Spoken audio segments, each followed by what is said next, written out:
It's time for the Tennessee Highway Safety Office High School Football Game of the Week.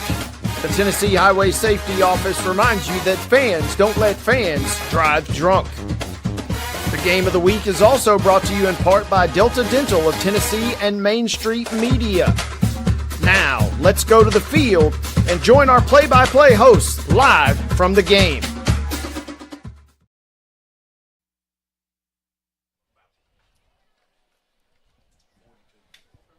And good evening, ladies and gentlemen, from the lovely campus of Stewarts Creek High School here in Rutherford County. It is time for another broadcast of the Main Street Preps Thursday Night Football Game of the Week, presented by the Tennessee Highway Safety Office, who reminds you that fans don't let fans drive drunk. Also by our friends at Delta Dental of Tennessee. Week 2 of the high school football season is upon us. Stratford is on the road here at Stewarts Creek tonight. And alongside Casey Patrick and our producer Mark Rogers, Wade Neely saying good evening. Casey, week 1 in the books. You look like you survived. You look like our teams have, dusted themselves off a little bit. We're up for an encore here. Welcome into week 2, partner. Yeah, and it's a really beautiful week for an encore. We've got we were lucky last week. We're blessed again this week. Great weather so far.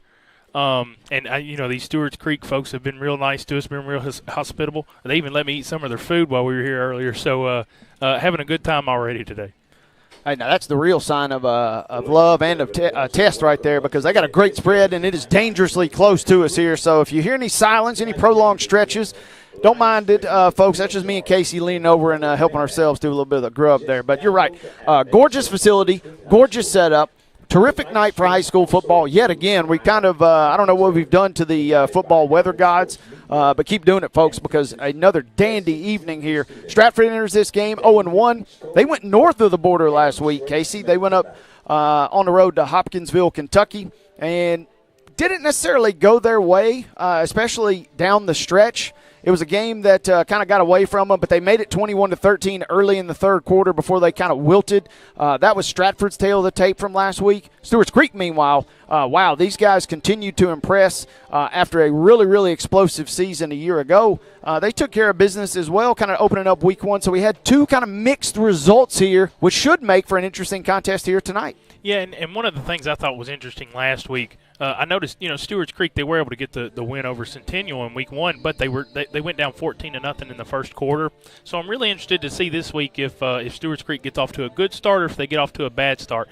That may have been the difference last week for Stratford. If they had to kind of fight back there in that second half, and it got away from them from Hopkinsville. So interested to see how the first 12 minutes goes here. It is going to be a great night for high school football, folks. Once again, we are on the campus of Stewarts Creek. Our first broadcast here in our Thursday night football Main Street Preps repertoire, our catalog, if you will. We've kind of made some stops in and around Rutherford County, but our first trip over here to the creek, so we're excited about a good one tonight. It is the Red Hawks taking on Stratford tonight, and it's going to be a big, big showdown between these two teams, again, as the Spartans and the Red Hawks get it on here tonight on your Main Street Preps Game of the Week. We're presented all season long by our friends at the Tennessee Highway Safety Office and by the folks at Delta Dental of Tennessee. Back after this. When the arena lights dim for a concert, or when the crowd becomes one at a big game, you can almost feel like you're the biggest fan. But who's your biggest fan? It's the person that will get you home safely after a night of drinking. It's the person who looks out for your life to make sure you leave the stadium with someone sober. This could be a designated driver or someone who offers to get you a ride share. Because in Tennessee, fans don't let fans drive drunk. Brought to you by the Tennessee Highway Safety Office, a division of the Tennessee Department of Safety and Homeland Security. At Delta Dental of Tennessee, we know our success begins and ends with providing superior quality service, and that includes serving those who need it most.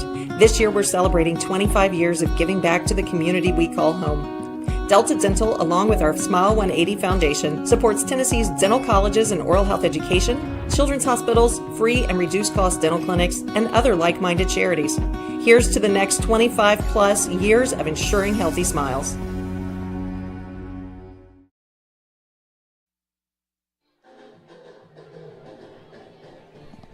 Welcome back, boys and girls. We are creeping closer toward the top of the hour. Week 2 high school football action on the Main Street Preps high school football game of the week. Once again, 0-1 Stratford at 1-0 Stewarts Creek here tonight, alongside Casey Patrick. Wade Neely saying good evening.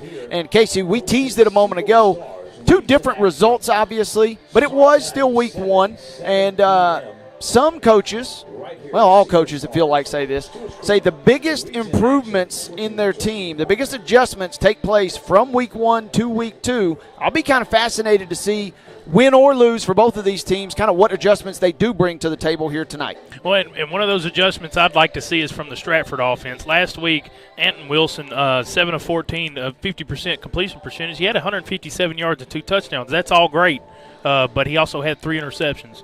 And so you want to see what type of changes they make.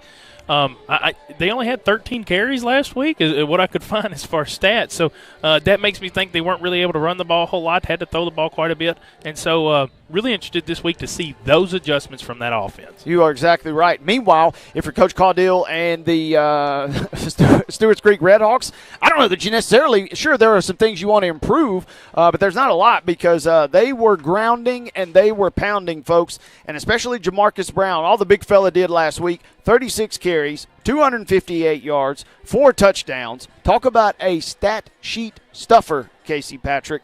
This is a guy that sat behind a really good rusher in Caleb Floyd last year, and all he does in kind of his real breakout party in that Week 1 win over Centennial. Again, 36 carries, 258 yards, 4 touchdowns. He's a one-man wrecking crew last Friday night. Yeah, well, and the 258 yards and 4 touchdowns, that's don't get me wrong, that's a great thing on its own, and that's a wonderful stat line for any running back. Anybody at any level would take that. But 36 carries is what I really look at, because that means your offense is kind of leaning on that guy, and that means your coach has a lot of confidence in that guy that when he turns around, that running back's going to do what he needs to at least get him a few yards and keep them ahead of the sticks.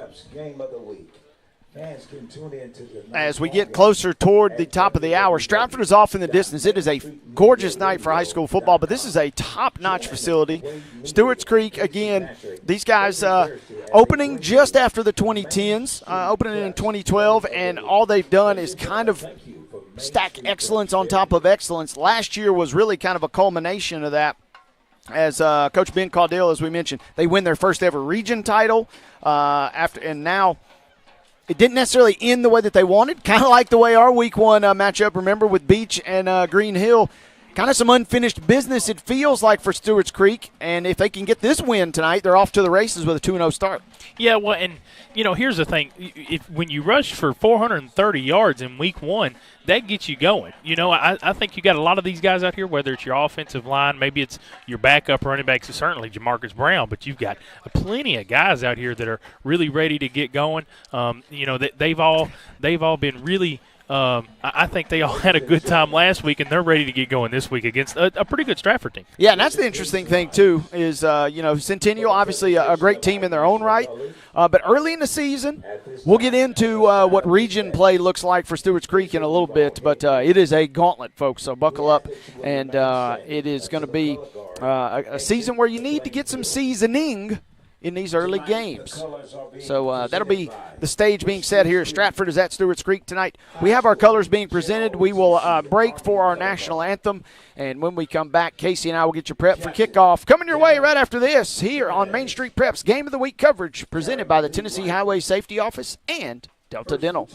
When the arena lights dim for a concert, or when the crowd becomes one at a big game, you can almost feel like you're the biggest fan. But who's your biggest fan? It's the person that will get you home safely after a night of drinking. It's the person who looks out for your life to make sure you leave the stadium with someone sober. This could be a designated driver or someone who offers to get you a ride share. Because in Tennessee, fans don't let fans drive drunk. Brought to you by the Tennessee Highway Safety Office, a division of the Tennessee Department of Safety and Homeland Security.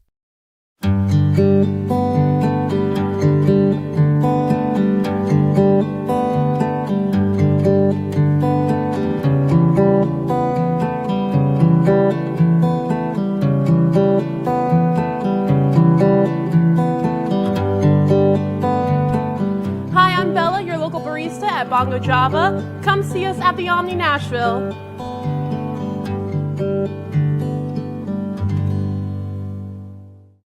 They walk among us, but at 240 miles per hour, they become something more. They're thrill seekers, risk takers, and maybe just a little bit unhinged.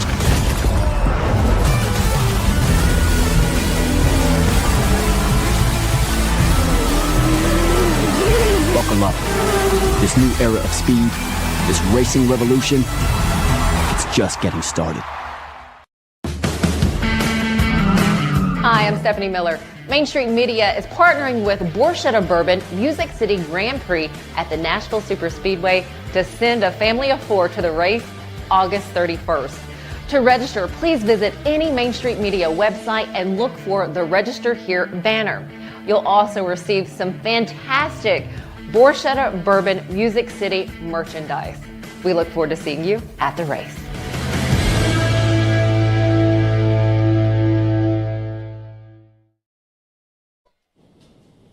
Welcome back, football fans. Main Street Prep's Thursday night game of the week. Pre-game show almost in the books. Alongside Casey Patrick, Wade Neely saying hello. Good-looking Thursday. Had a gorgeous evening last week. Maybe not quite. Maybe just that extra juice from, week one. But it is darn near similar conditions. We're enjoying this, kind of fall wave that we've got going on right now here in and across Middle Tennessee, Casey. And I know the players and I know the coaches are enjoying it as well as we get ready for week 2 tonight. Absolutely. And, the last few weeks before last Thursday and last Friday, it had been really, really hot outside. And anybody around this area knows that. So it's nice to get these few weeks. And just for health concerns, first of all, it's a lot better on everybody that's out here tonight. So good for them. And I don't have to do any running, so it's not really my health I'm worried about, but it feels a lot better for me, and I'm happy to sit here in this nice weather. Got the window open, got some music playing. I'm ready to go. Yeah, we are moments away from kickoff here on Main Street Preps. No matter where you're tuned in, folks, number of different ways. A lot of folks asked after week 1, Casey, they said, hey, how can I tune in to you guys? I said, well, the good news is there's about 1 million ways. You can catch us on the Main Street Media app, which we always encourage our fans and listeners to go to. But if for some reason you don't have access to that, you can find us on Facebook. You can find us on X. You can also check us out on YouTube. Really anywhere that you get your content, just search Main Street Media, and you can pull us up. But if for some reason you forget all of that, you can never forget www.mainstreetmediaradio.com. That will be your destination. So no matter which way you slice it or dice it, you got 1 million different ways to get a hold of us here tonight, partner. Yeah, and I've already shared the live stream on Facebook. I've shared the live stream on Twitter, so I guess it's X now. So, but I'm trying to get it out there, trying to get the word out there. You have done your due diligence as a proud supporter in Main Street land here. Yes, sir. I'm going to shoot a little loose footage myself and do the same as our captains are getting ready to make their way out for both teams. Stewarts Creek is going to wear black uniforms with red numerals. That's black tops and black bottoms, as well as black helmets. Stratford is the mirror opposite as they come out in all white. Not quite Stormtrooper, but it's pretty darn close. Stratford's got some good lids, and they got some good unis, as does our host team tonight here, Stewarts Creek, the Red Hawks. This is going to be a fun matchup. First ever meeting between these two programs, but there is a connection. Head coach Anthony Law for Stratford. He's already been introduced a couple times over the public address, but he was on the initial coaching staff of this Stewarts Creek team when they were founded, as we mentioned, just shortly after 2010. So a little connection there. Not a full homecoming, but a pseudo-homecoming for Coach Anthony Law of the Stratford Spartans. Yeah, and he's got to enjoy that, being able to go back to an older place where he used to be, or not an older place, but a place where he was at before, and, just running by and seeing some folks that maybe you haven't seen in a little while, saying hi to some people. Now, of course, we got about a minute and a half until the action kicks off here, and whenever we start football, it's going to be football time then. But there's a lot of things Coach Law can do, beforehand and afterhand that it is a nice reunion for him. His bunch comes in again 0-1. Coach Law 9-15 in his 3 seasons at Stratford.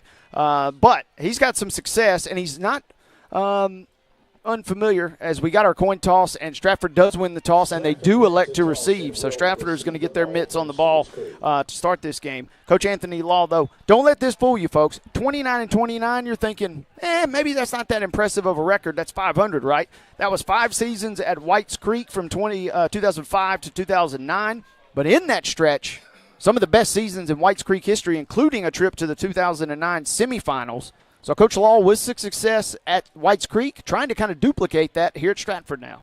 Yeah, and he's got, of course, he's got Jackson Law, he's got Santana Frost, he's got Anton Wilson to do it. And their offense is going to come out here first. They're going to take the ball. Stewarts Creek's getting ready to come out. All the cheerleaders in the band, they're making all their rackets. So here comes Stewarts Creek out on the field.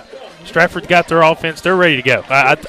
Their players are already ready to run out here on the field and get the kickoff going. It is going to be a dandy tonight, folks. If you thought week 1 was fun, buckle up. I think week 2 is going to be just as entertaining tonight. We are so delighted that you have joined us once again alongside Casey Patrick and our producer, Mark Rogers. Wade Neely saying hello. We will take our final timeout. When we come back, kickoff coming up next. Stratford and Stewarts Creek here on Main Street Preps Game of the Week coverage.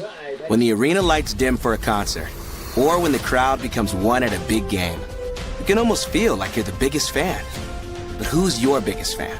It's the person that will get you home safely after a night of drinking. It's the person who looks out for your life to make sure you leave the stadium with someone sober. This could be a designated driver or someone who offers to get you a ride share. Because in Tennessee, fans don't let fans drive drunk. Brought to you by the Tennessee Highway Safety Office, a division of the Tennessee Department of Safety and Homeland Security. At Delta Dental of Tennessee, we know our success begins and ends with providing superior quality service, and that includes serving those who need it most. This year, we're celebrating 25 years of giving back to the community we call home. Delta Dental, along with our Smile 180 Foundation, supports Tennessee's dental colleges and oral health education, children's hospitals, free and reduced cost dental clinics, and other like-minded charities. Here's to the next 25-plus years of ensuring healthy smiles.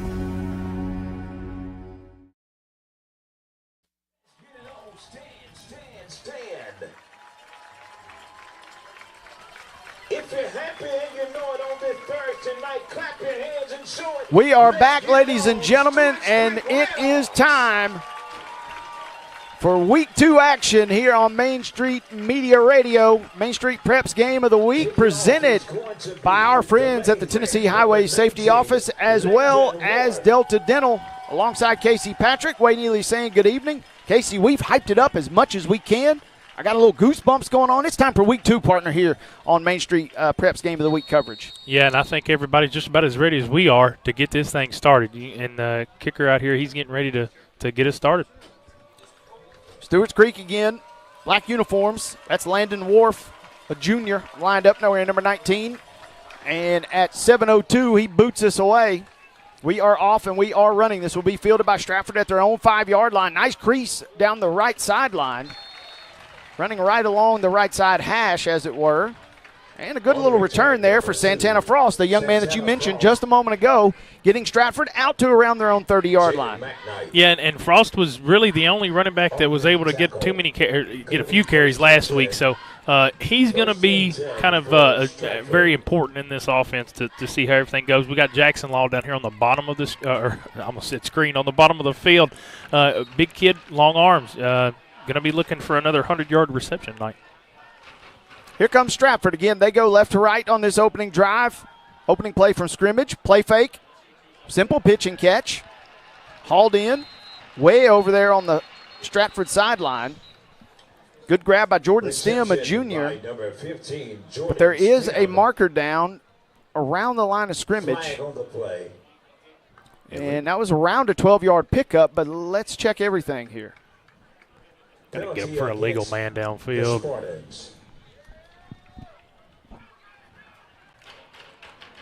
Casey called it. It'll be a penalty against Stratford. Well, and Jordan Stem was wide open down there on the other side of the field. Quarterback number 12, Patterson Thacker's in instead of Anton Wilson. So it made a nice throw, but again, the flag pushing him back. So we will go back here. First and 15 now from their own 26. Good arm, good throw, good catch. Thacker going downfield, and that is number 15, Jordan Stem. And Stem needed 15. He got about 17. Stratford approaching midfield here, fresh set of downs. Oh, and the offense is going fast, too. They're trying to catch Stewarts Creek napping here. 1st and 10 for Stratford. 1st and 10. Play faking again, rolling to his right. Man, good-looking throw and catch yet again. That is Jackson Law. Law, we mentioned, had a massive game last week. 2 touchdowns, both of the Stratford touchdowns in that loss to Hopkinsville, Kentucky. He hauls it in, needed 10, got 11. Yeah, and I like what they're doing. They're keeping Stewarts Creek off balance here, which is what they got to do to get the ball down the field.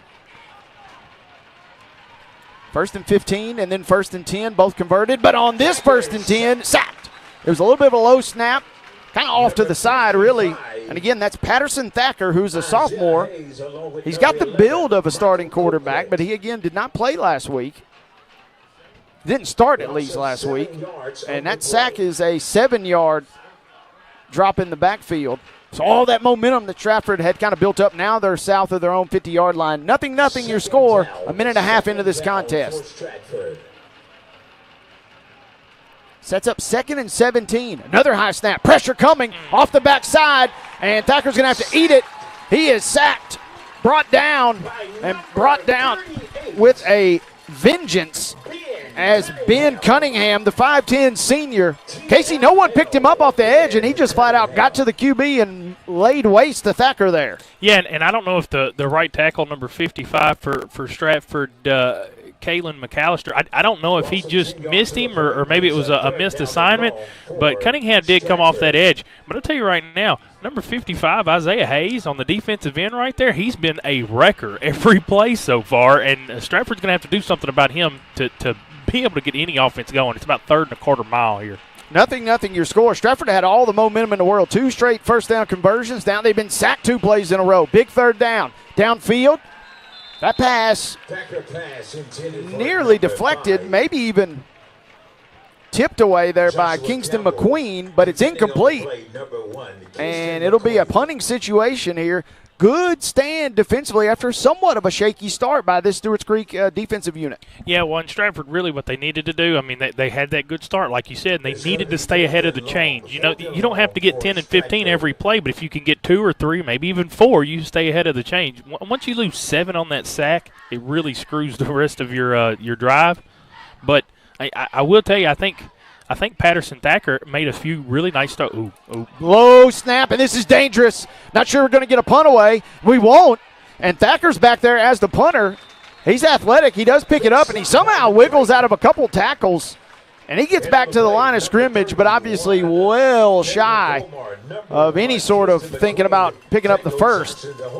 So disastrous on the special teams there are the Spartans, and Stewarts Creek takes over. First trip offensively here. They'll have it at the Stratford 39. 0-0 your score, 9:22 left in this opening quarter. Well, and something interesting about that, too. That was 2, maybe even 3 kind of bad snaps there for the Stratford offense and the special teams, so something kind of keep your eyes on going through the night. Stewarts Creek, full house backfield. They got a couple of backs, got an H-back, got a near receiver. They give to the right, and shot out of a cannon. Ooh. And the helmet goes yanking backwards. Jaden Stewart had a big hole and had a huge head of steam there. When he got about 8 yards deep, we saw his helmet just get yanked from behind. And that's one of those penalties. Not everybody in the building could call it or see it, but 99%. It was pretty obvious, and that will go against the Spartans. And all of a sudden, Stewarts Creek is rolling here. They are definitely in the red zone. Great run as is, and then you're going to tack on a penalty to boot. Yeah, and I'm not real sure exactly who that was. I was thinking it was Marco Reed for the Spartans defense, but that may not be true. Whoever the defender was, he's just trying to make a play there. I don't think he meant to do that. Now, obviously, no meaning there to it, but he got his hand up and got it stuck in the face mask. Luckily for number 5 though, Jaden Stewart, he's no problem. He's all right. Yeah, just kind of a accidental play. Sun beginning to set. Cotton candy sky here. Everything kind of coming up rosy thus far. But as soon as I say that, the ball pops loose. Good little tote up the middle and a late Trying to see the lineman. It was like a defensive lineman or linebacker that just got a helmet to the football there, kind of just punched it out. Stewarts Creek does recover. Very fortunate turn of events there. Jordan Shaw did a great job of going up there and getting that ball. He had done a really good job of getting the block through the second level anyway, and then he saw that ball on the ground, was able to get it. So it would have been a disaster. Instead, Stewarts Creek, man, they don't get in here. It was 2nd and goal from the 3. Stratford's defense is, they're trying to bow up here near the goal line. And you get the sense that might be the case, right? Stewarts Creek, obviously bigger school, a few more athletes maybe across the board. You know, depth may be an issue for Stratford. But in the red zone, when things get tight, maybe that's a chance for the Spartans to bow up, as you mentioned. This is a big 3rd down, 3rd and goal. Halfway through the first quarter. Oh, yeah. Or close to it. And then after 2 really nice stops defensively, Stewarts Creek turns and hands it off. And that's Jamarcus Brown, folks. We told you guys last week, 36 totes, 258 yards, 4 touchdowns. He had a little 2-yard carry right there, and that one was an easy surge up front for Jamarcus Brown, who goes barreling into the end zone virtually untouched. The junior has his 5th rushing touchdown, and he gives Stewarts Creek an early 6-0 lead. Yeah, he walked in the end zone, and he could have went slower, really, if he wanted to. The Stratford defense, which we had talked good about, up until that play, they really just got blown off the line. Stewarts Creek offensive line really pushing them through. Extra point is on the way, and the extra point is good. So Stratford with a promising drive, but forced to punt. Couldn't get the punt away, giving a short field to Stewarts Creek, and the Red Hawks make them pay. Driving 39 yards to pay dirt, and a touchdown from Jamarcus Brown has them ahead. 7-0 your score when Casey and I return right after this here on Main Street Prep's Game of the Week coverage from Stewarts Creek High School. When the arena lights dim for a concert, or when the crowd becomes one at a big game, you can almost feel like you're the biggest fan. But who's your biggest fan? It's the person that will get you home safely after a night of drinking. It's the person who looks out for your life to make sure you leave the stadium with someone sober. This could be a designated driver or someone who offers to get you a ride share. Because in Tennessee, fans don't let fans drive drunk. Brought to you by the Tennessee Highway Safety Office, a division of the Tennessee Department of Safety and Homeland Security. At Delta Dental of Tennessee, we know our success begins and ends with providing superior quality service, and that includes serving those who need it most. This year, we're celebrating 25 years of giving back to the community we call home. Delta Dental, along with our Smile 180 Foundation, supports Tennessee's dental colleges and oral health education, children's hospitals, free and reduced cost dental clinics, and other like-minded charities. Here's to the next 25 plus years of ensuring healthy smiles.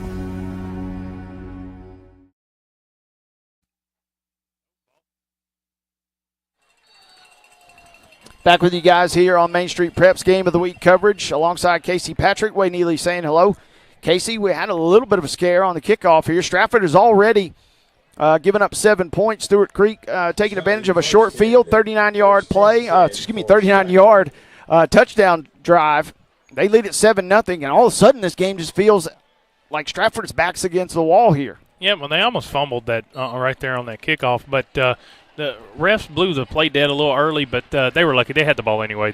They were there to recover it. 1st and 10. They go left to right on your Main Street media dials here tonight. Santana Frost out of the backfield. He's 5'9", 155 pounds listed, and he uses that frame to pop loose on the left, and Frost picking up healthy yardage out across the 50 for the first time tonight. As the Spartans, with 7:41 to go in the opening quarter, that's their 3rd first down already. There was a late marker that came in, but the official just picked it up and says wave it off. Well, Stewarts Creek had some nice penetration there on that last play, but Santana Frost made him miss easily in the backfield, and then 26 yards later, they're going to give him a first down. 1st and 10. Spartans are driving. 7-0 is your score.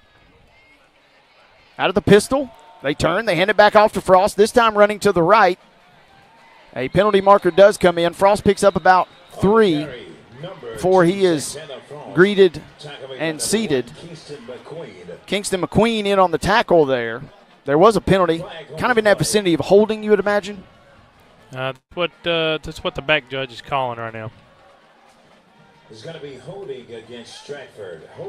Stratford's got to stop. They got to stop shooting themselves in the foot. I mean, this is almost a fumble, but you got the sack on the first down. You got a few penalties here.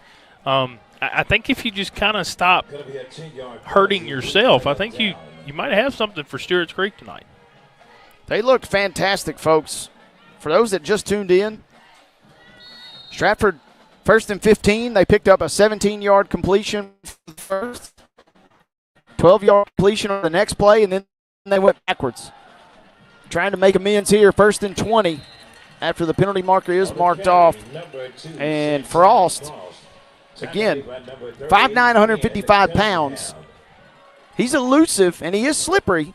That time they run him up the middle for the first time tonight. I don't necessarily know that's where they want him to be all night, but that was a good-looking carry, even though he only got a couple. Well, yeah, and you got that draw, so the defense kind of gets around the pocket, and you just let it up off the middle. Got another flag here.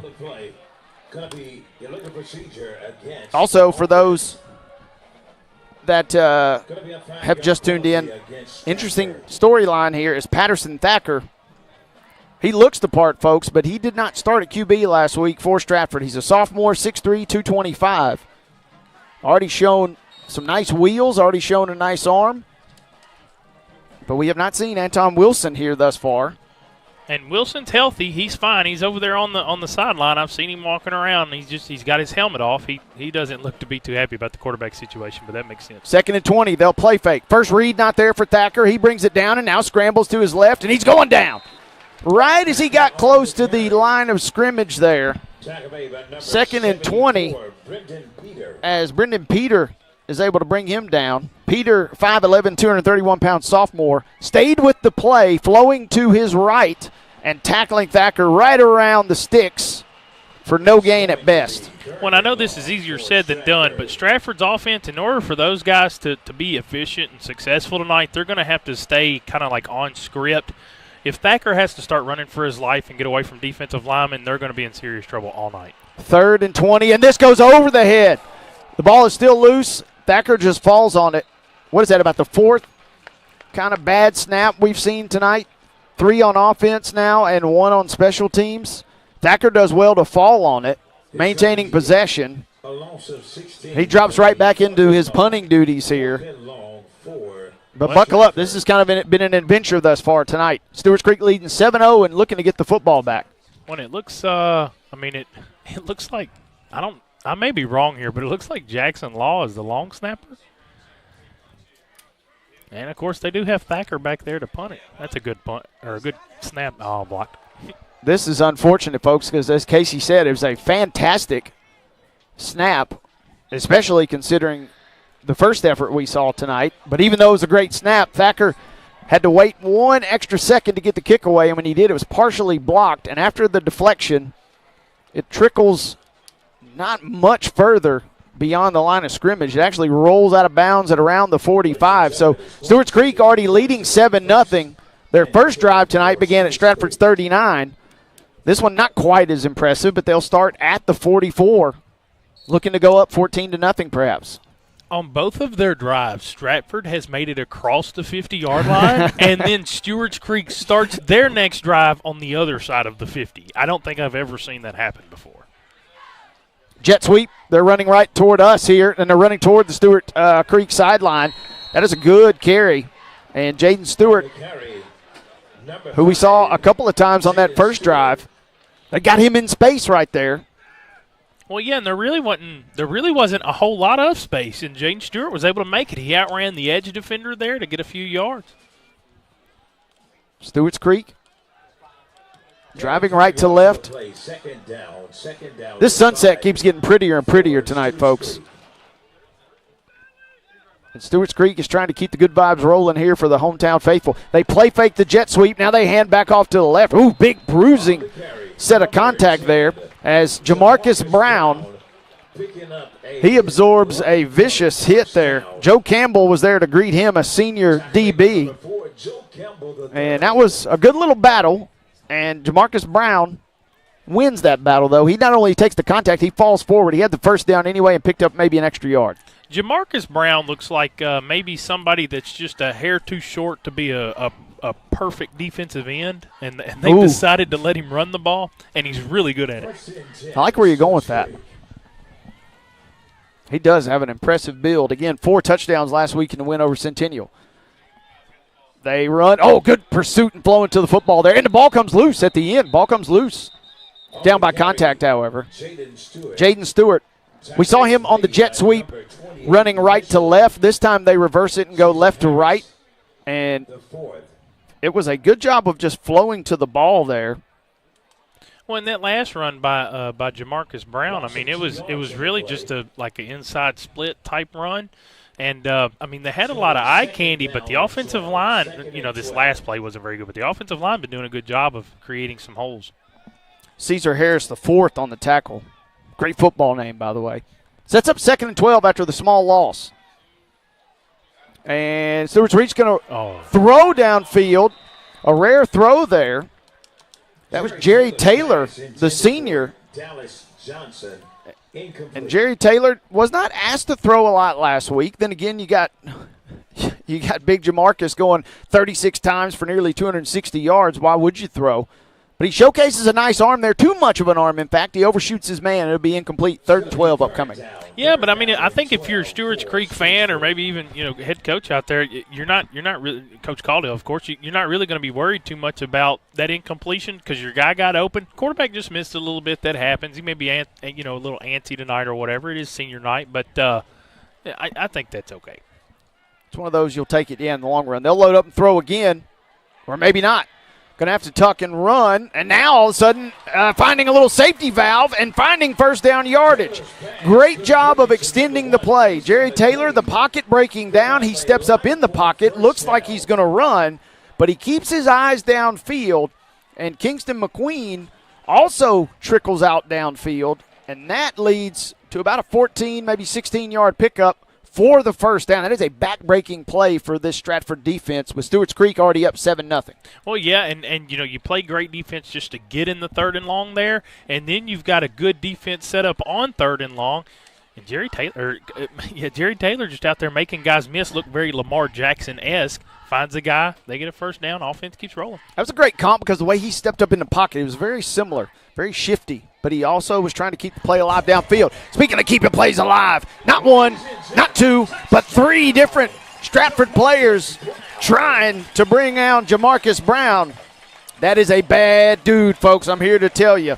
Again, already with a short rushing touchdown. This time he goes in from 15 yards out.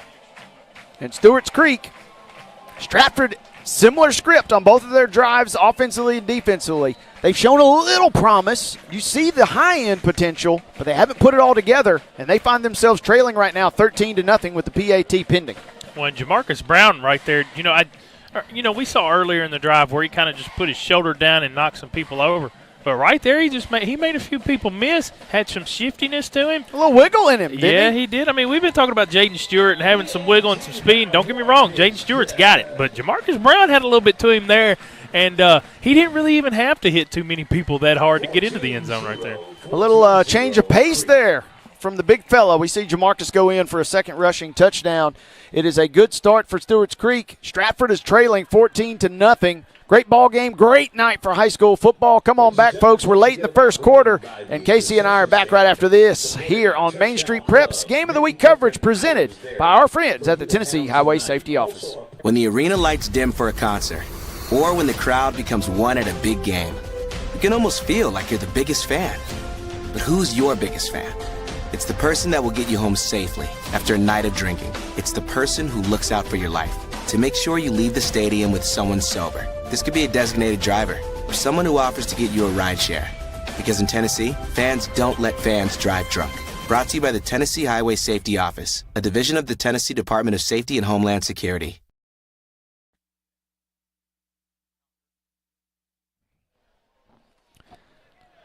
Great start for Stewarts Creek.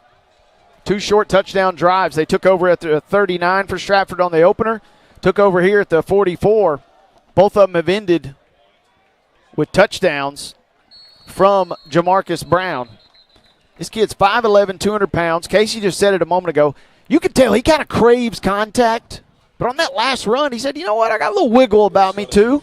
And he's elusive for 12 yards. Made a couple of Stratford defenders miss on his way into the end zone. And now, we mentioned your back's kind of against the wall if you're Stratford. You have had 2 promising drives, both of which have gone beyond the 50, beyond midfield, and you got nothing to show for it. 2 punts that have led to 2 touchdowns. When you just said Jamarcus Brown was 5'11", 200, I was surprised he's only 200. I thought he was a little bit wider him than a little that. bit, right? Yeah. You might have to check the roster after the game, make sure these guys know it. Could have been preseason measurements. Yeah. You know, he's been eating his Wheaties. As I give over to right side, and we have quarterback change as Wilson does get in. You know, we don't want to speculate, but you do wonder, was that just a change of pace by design? Was that a disciplinary? We didn't get an official explanation, unfortunately, from Coach Law before the game. Thacker looked pretty good in those first 2 drives, but Anton Wilson is in at QB. He turns, hands off again.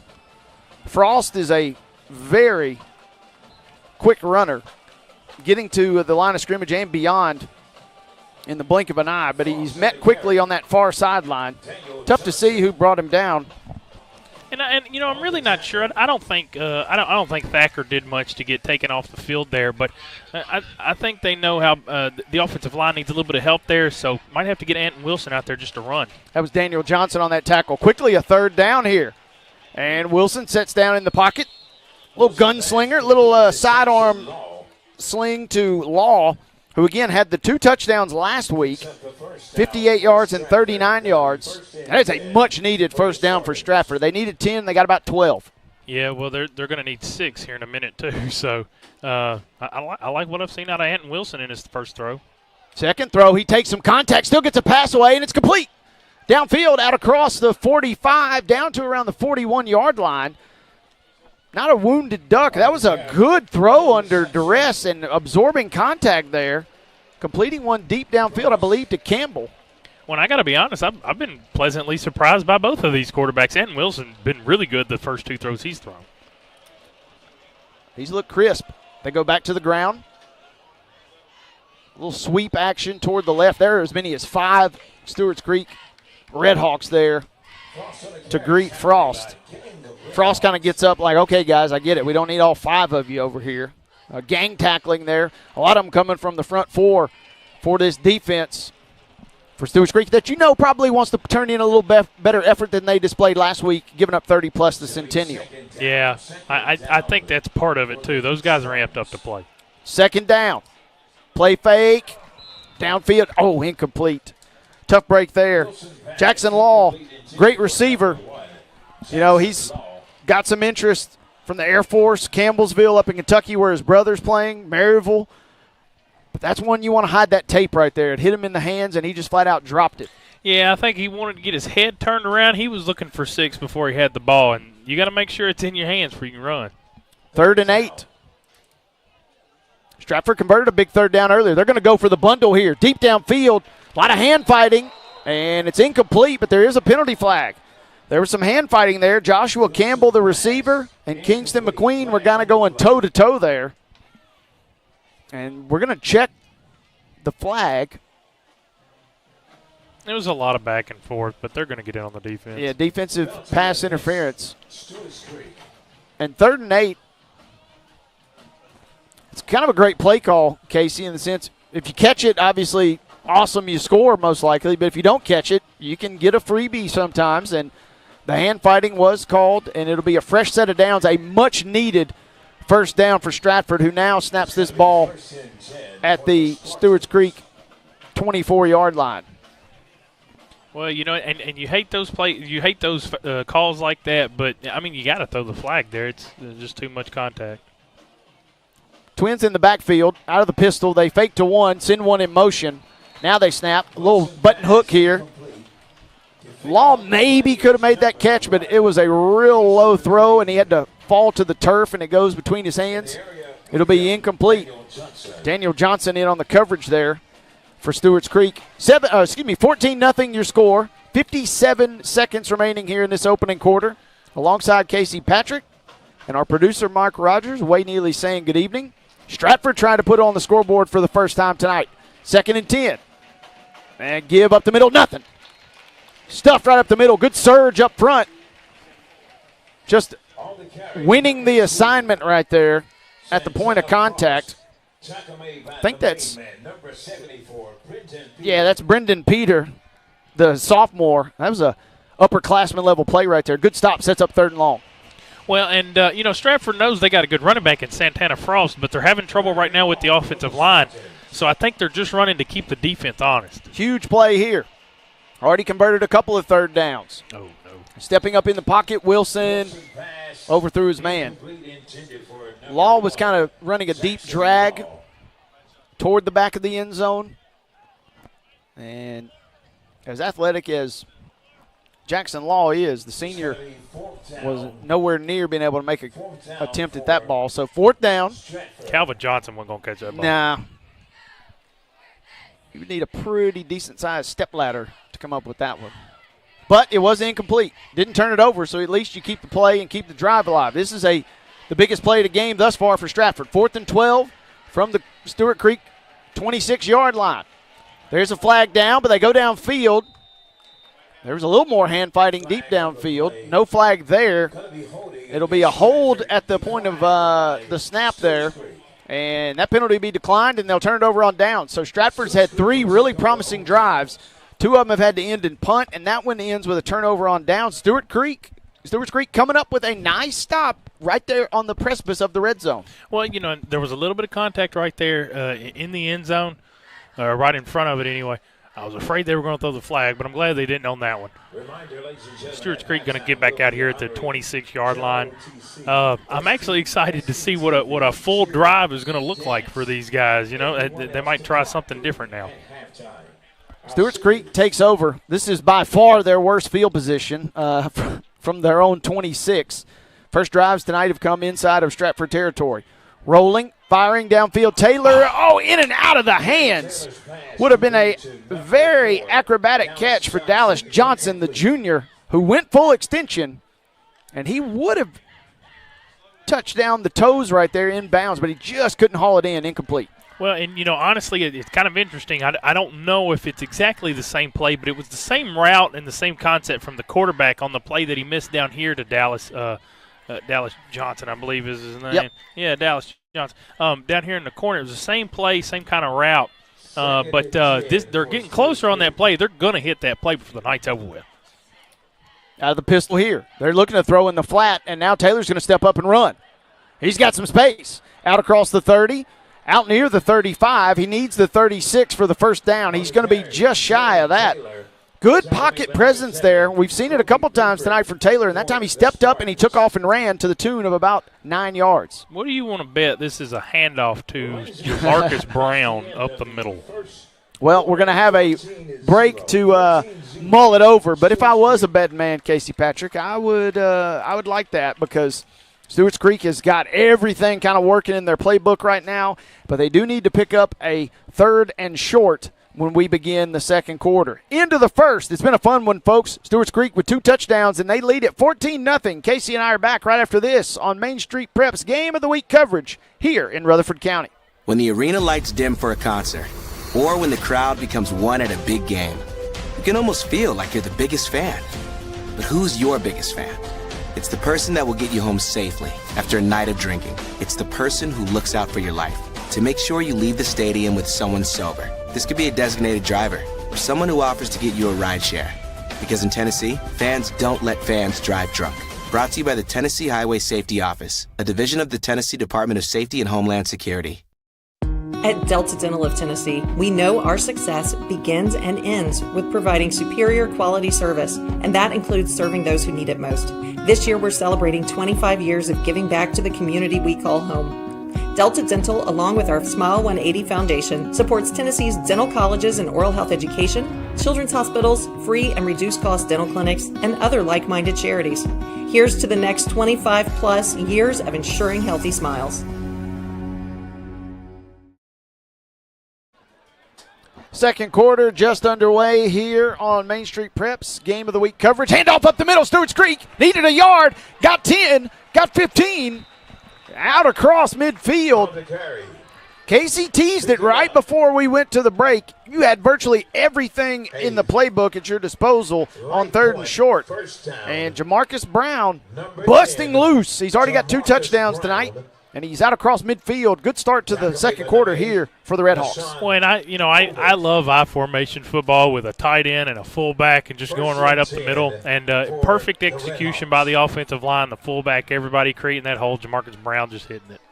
14-0 your score. Brown has scored twice, as I mentioned. 1 from 2 yards out, 1 from 12. 1st and 10. We see Taylor with tons of time, and now he steps up in the pocket and takes off again. Stratford with great coverage downfield. Joe Campbell finally brings him down. There's someone in the defensive front for Stratford that is hobbled at the end of that play. That is number 23, Marco Reed. But there's a penalty. I didn't see the marker, but there's a procedure penalty against the Red Hawks here. So Stratford catches a huge break, Casey, because tons of time for Taylor to throw, and instead he just says, you know what, I'm going to take off and run for about 16 yards, but it's coming back on the penalty. Yeah, and I'm not really sure that the penalty is going to matter much because, I mean, even when they do start to get penetration, Jerry Taylor just makes them miss, runs past them, goes and gets – yeah, I mean, they're all running right past him. They're losing contain, and he goes right past them, right up the middle. And, I mean, he got 15 right there. They're back 15 again. It looks like they're going to go the I formation again, though, here. 1st and 15. They'll play fake, a little bootleg of sorts here. And that pass is caught downfield. And out across the 35, and now finally tucked out of bounds at around the 30. That's R.C. Davis, the junior. Davis, 6 foot, 166 pounds. He hauls it in for the first down. R.C. Davis, that sounds like something out of the 70s, don't it? That's a throwback right there, partner. That's an old name. I like it. First time we've called his name, and he did a great job of kind of just slipping out into open space there. The bootleg with Taylor. Well, I don't blame Stratford because they sold out on the run there. It was a play action. Stewarts Creek and Coach Caldwell's got everything kind of cooking offensively here right now. Everything is available to them. And on 1st and 10, there's a little surge up front for Stratford. Spartans still battling here. That's Emmanuel Brown up front. McKnight maybe got a yard, but Brown kind of tripped him up. 10:50 to go till halftime. Stewarts Creek leading this game 14-0. And he actually picked up 2 yards, so 2nd and 8 upcoming. Well, Jamarcus Brown's down here on the sideline. He looks to be fine, but they got a carry there for Jaden McKnight, who, I mean, he's really lucky he was able to get 2 because nobody blocked the guy off the edge there. Stewarts Creek, 10 seconds on the play clock. Now they shift a couple men in motion and run a simple toss to the right and nearly zigging back to the left. That is a great little carry there for McKnight. A change of pace back, if you will, and a simple toss to the right. McKnight just found a big hole on the right side, and he nearly popped it back to the left for the score, but he's finally brought down at the 6-yard line. Yeah, I really feel like right now Stewarts Creek could probably do just about whatever they wanted on offense. They're able to move the ball whichever way they want it. They haven't really thrown it very efficiently yet, but of course, they did have that one pass. Toss play again to the right. Not as much motion, but it may not matter. No, it won't. Blocked beautifully. There is a hanky on the ground, however. But as it stands right now, a 6-yard rushing touchdown for McKnight on the toss, but it's coming back. Holding. Tough break there for Stewarts Creek. McKnight's going to be looking around at the lineman saying, hey, which one of you was it? Yeah, and I feel bad for McKnight because, this is the first drive he gets out there for, and they're going to take his touchdown from him. But, again, if I were a betting man, I do believe we've got an opportunity later here for him to I think he's going to get his chance. Stewarts Creek leading this game 14-0. They scored on touchdown drives from 39 and 44 yards. This would be their lengthiest. Drive began at the 26, their own 26. Penalty brings it back to the 12. This time they run a boot toward the weak side, and Taylor finds space, takes a blow at the 2, stays on his feet. He's still on his feet and into the end zone. They cannot bring this young man down. Jerry Taylor takes a vicious shot at around the 2, and he spins out of danger and into the end zone. A great touchdown drive capped on a 12-yard touchdown for the senior QB, Jerry Taylor. What a run, what a drive. Well, I thought Taylor had he had one passing option, which I really didn't like at the top of the end zone there, back in the corner. But he had another receiving option that was further back over here, number 45, Cameron Moore. I thought he had an easy touchdown right there, and he pulled it down, and I started shaking my head. I thought it was a bad decision. Then, he just makes everybody miss. So it may have been a bad decision if I was the quarterback, but I'm not that good. So good play by Taylor there. He's been very, very impressive. But it's already a 21-0 lead here, and it's still early in the second quarter. Yeah, this has been a great start to this game, to say the least, for Stewarts Creek, and it's been a frustrating night for Stratford. They have shown some real promise on offense. They've shown some signs of life on defense, but they trail right now 21-0. Casey and I will take a quick timeout. Approaching midway mark of quarter number 2, we're brought to you all season long by our friends at Delta Dental. At Delta Dental of Tennessee, we know our success begins and ends with providing superior quality service, and that includes serving those who need it most. This year, we're celebrating 25 years of giving back to the community we call home. Delta Dental, along with our Smile 180 Foundation, supports Tennessee's dental colleges and oral health education, children's hospitals, free and reduced cost dental clinics, and other like-minded charities. Here's to the next 25-plus years of ensuring healthy smiles.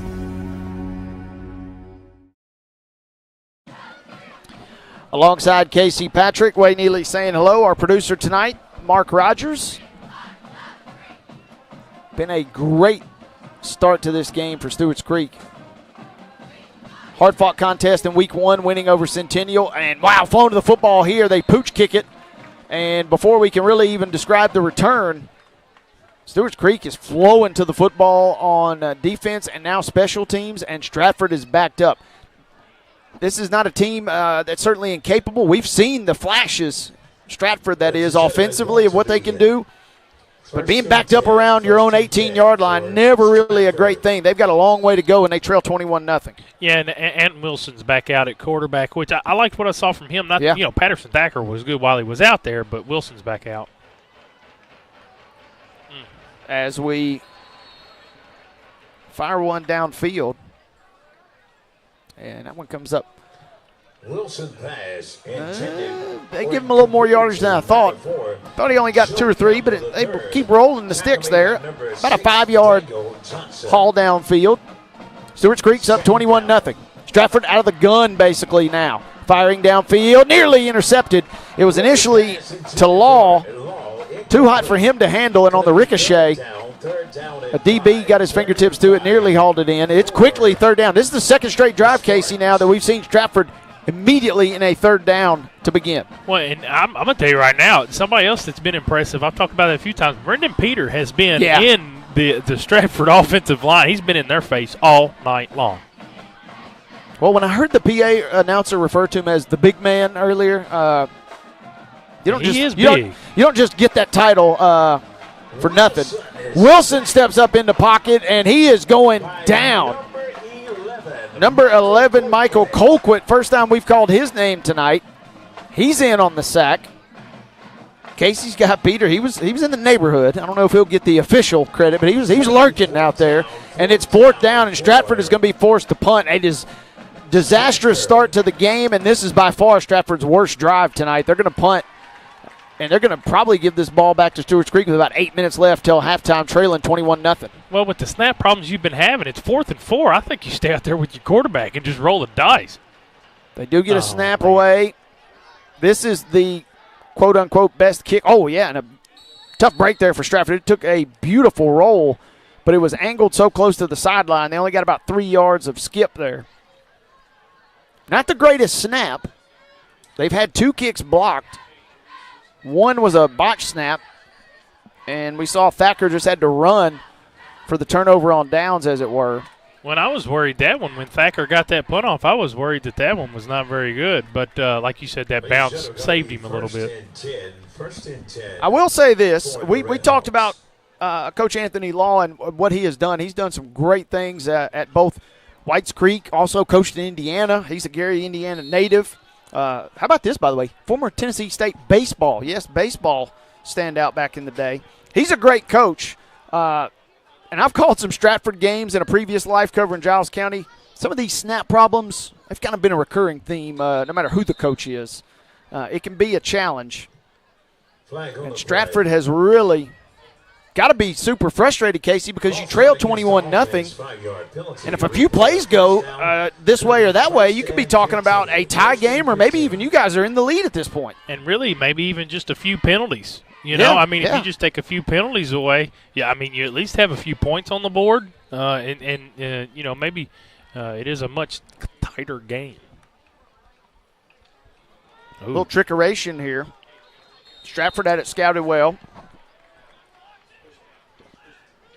Marco Reed went flying into the offensive backfield there to make a great tackle. They faked to the right. Kind of a little mini reverse, we'll call it, and a little mini end around out of the pistol. One of the few real miscues. Stewarts Creek and Coach Calder will tell you they've not played a perfect game by any means. They've had a couple penalties. We saw one even take points off the board briefly. But offensively, they've executed pretty well tonight, except for that play. They go backwards 5 yards. 2nd and 15. Play fake for Taylor, who hoists one, and a little wheel route out of the backfield, wide open. And running. Where you at, my old broadcast colleague, Chris Bledsoe? I mentioned it last week. I'll mention it this week. He was wide open as a gate right there, hauling in and cutting up field for a massive first down. There's a very late penalty. It's going to be a dead ball foul. And the question is it a celebration or taunting kind of penalty against Stewarts Creek? That's kind of what the body language indicates. It was on that far sideline, tough for us to see. Certainly we couldn't hear. And I feel bad, folks. I just mentioned they hadn't played a perfect game. They've had a few miscues here, miscues there. So it is an unsportsmanlike against Stewarts Creek. Stratford's going to be at James Lawson next Friday night. Should be a fun little showdown there. They got walloped in that matchup last year, falling 48-6. Stewarts Creek, meanwhile, they have a mammoth showdown. We will talk more about that in a second, but they're hosting Siegel next Friday night. Give up the middle. Again, it was a dead ball penalty, so the first down stands, but they do mark it back. And a little give up the middle. I believe they called that penalty on Jaden Stewart, and he made his way over to the sideline, and I don't see him now, but he wasn't too interested in speaking with anybody when he got over here. And those are the types of plays we mentioned. Stewarts Creek, you win your first region championship last year. You go a couple rounds deep in the playoffs. You run into Ravenwood. Those are the types of things you can't have happen deep in the postseason. Here's a little toss on an end around. I love some of the misdirection that we've seen tonight. And even though this play only yields a couple, this offense is really humming right now. And they have to account every which way, and especially, obviously, where the ball is going. When it starts with the simple things, because when your offensive line can block as well as Stewarts Creek has tonight, and Jamarcus Brown is as hard to tackle in the middle as he is, it allows you to do a lot of whatever else you want on the outside. You can move guys around, move the ball around, try a few different things. And, the fact that they've got a 21-point lead here in the second quarter, I think Coach Caldwell's he might use that as an opportunity to try some new things too. You mentioned it. When you got a guy in the backfield like Jamarcus Brown, and this is not Brown, but this is a hefty back to say the least. How about this? Rumbling downfield. That's Sam Bello, 5'9", 225-pound fullback, like a runaway milk truck downfield, folks. He picks up the first. He was still upright running downfield, but he was looking for contact, picked up about 18 yards. I was going to say he runs with those shoulders back, don't he? But he's pretty quick. I expected he's quicker than I expected. He gets him down there inside the red zone. Saw Bello get some love on the local coaches show. Coach Caudill was talking with local radio here this week, and he mentioned him. He said, yeah, Brown had a great game, but don't be surprised if this guy gets some real run for us by the end of the season. That was a good tote on 1st and 10. Toss to the right. This play was very effective in the red zone last drive. And Jamarcus Brown kind of just tap dances his way and picks up 5 or 6 yards. That toss play to the right, Stewarts Creek is blocking well, but Stratford is just not flowing to the ball for some reason on that play design. Well, and that's the funny part. That's what I was going to say. Stratford, they seem to get a little bit of penetration right there, but then, I mean, Jamarcus Brown just makes a miss, and he ends up getting 8. He got 8 on that carry, which is crazy because he's just making guys miss. McKnight's back in the game at running back now. Stewarts Creek has got a number of options. They got a number of great players. They got a 21-0 lead, and they're looking for more. 2nd and 2 from around the 9-yard line.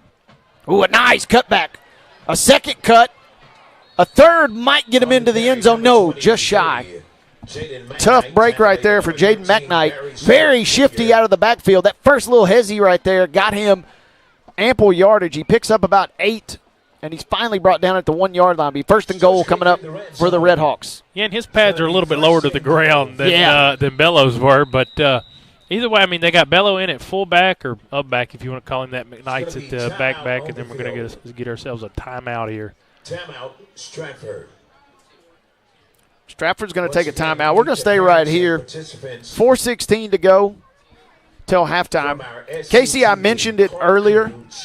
The region championship last year, impressive. First in the history for this Red Hawk program. Thank you so much. Just when you thought you could kind of celebrate and rest, realignment won't be easy. They move into Region 3, and everybody likes to kind of tout their region as maybe one of the tougher regions. I don't know that you'll find top to bottom a tougher region than Region 3 in 6A football this year. This is a murderer's row. All of your Rutherford County schools are in here. We mentioned they'll have the game next week versus Siegel. You got Rockvale, Riverdale, Laverne, Blackman.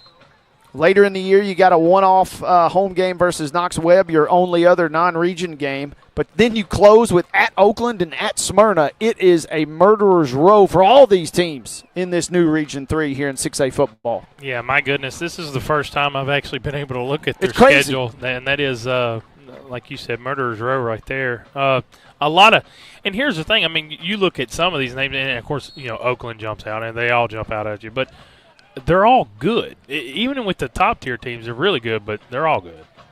Out of the timeout, 1st and goal from the 2.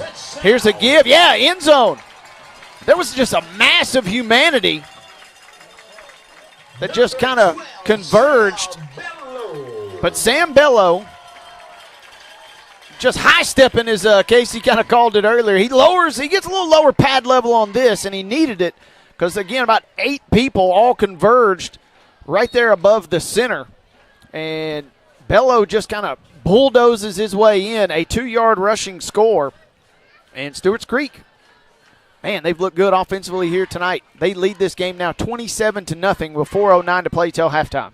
Well, that's twice now that McKnight's got right down there to the end zone and wasn't able to taste the pay dirt. But I think, we still do have plenty of game to go. McKnight's going to get his chance. Yeah, there will be some more carries coming. Ain't no doubt about that as we continue to roll on. We will continue to roll on. 28-0 after the PAT, up and through. 4:09 till halftime. Casey and I are back right after this. Stewarts Creek playing well here on Thursday night. Game of the Week presented by our folks at the Tennessee Highway Safety Office and Delta Dental. When the arena lights dim for a concert, or when the crowd becomes one at a big game, you can almost feel like you're the biggest fan. But who's your biggest fan? It's the person that will get you home safely after a night of drinking. It's the person who looks out for your life to make sure you leave the stadium with someone sober. This could be a designated driver or someone who offers to get you a ride share. Because in Tennessee, fans don't let fans drive drunk. Brought to you by the Tennessee Highway Safety Office, a division of the Tennessee Department of Safety and Homeland Security.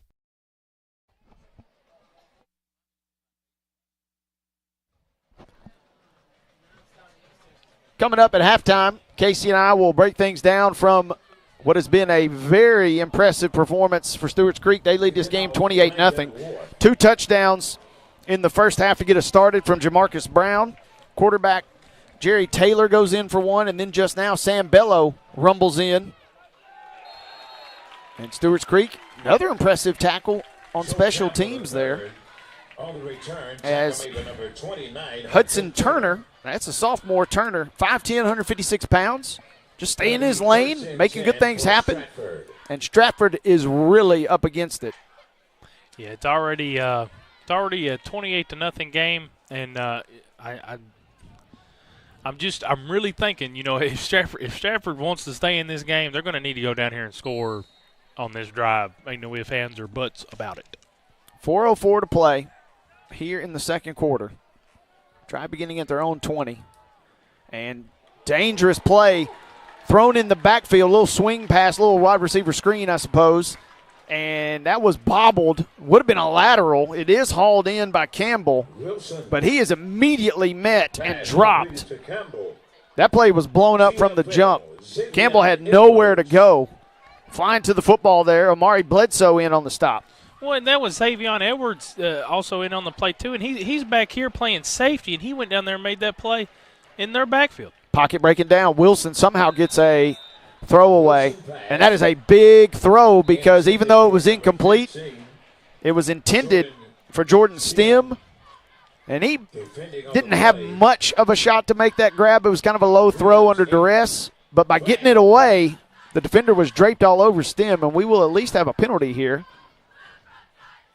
And that's kind of been, unfortunately, in these last two drives in particular, the only real offense that we've seen from Stratford. After two really promising drives to start the night that ended in punts, they've kind of fizzled here toward the end of this first half. They trail 28-0, and that will make it a very manageable down and distance here as they'll reset the chains just about 3 yards shy of the sticks. 2nd and 3. Well, Stewarts Creek may need some help down here on this defense. You're losing a lot of your outside leverage. They look a little flustered. Blitz coming. Stepping up. Stratford gets lucky. They give up the middle, and they just missed the blitzer. Santana Frost gets upfield, and he needed 2.5, and he got 3. Maybe he got 2 3/4, we'll call it. And it's a first down. Stratford wants to bleed clock. Obviously, you'd like to score, but you just don't want to give the ball back to Stewarts Creek. They nearly do. A muffed exchange there on the handoff. Frost goes down for a loss of 1 after a busted play, but there are also 2 penalty flags down. Kind of in that area of holding, but let's check the markers. And Frost has come up limping after that last tackle as well. It's going to be holding against Stratford. Casey, this Stratford team, this is a maddening situation. First of all, you're playing a really good Stewarts Creek squad. Let's set the stage there. But then also, you have shown flashes of big playability. You've shown even some flashes of driving the football consistently, but you haven't put it all together. And that's why they trail 28-0. This is a dangerous situation. The holding makes it 1st and 25. And now the ball does hit the ground after a botched quarterback running back handoff a moment ago. This one is even worse. It does hit the ground, but luckily the Spartans fall on it. Well, Stratford's got all kinds of talent. You got a lot of kids out here that can really play football, and they're just not doing the simplest stuff correct. And this is going to be something that I know we talked earlier, from week 1 to week 2, you see your biggest jump in the team. But Stratford's got a real chance to be a good team. I think they got a lot of talent, but they got to fix some of the issues that they're having out here. Really struggling right now. 28-0 your score. We got another penalty. Flag on the play. Right at the line of scrimmage, they blow this play dead. Casey maybe pointing in a direction of encroachment. Yeah, they threw it on the defensive side of the line of scrimmage. Penalty against the Creek outside. I never saw it. We play him down. That food back there smells good. It's killing me. Hey, I was just getting ready to say, Casey, they got to get rid of this food here. This is too enticing while we're trying to broadcast here.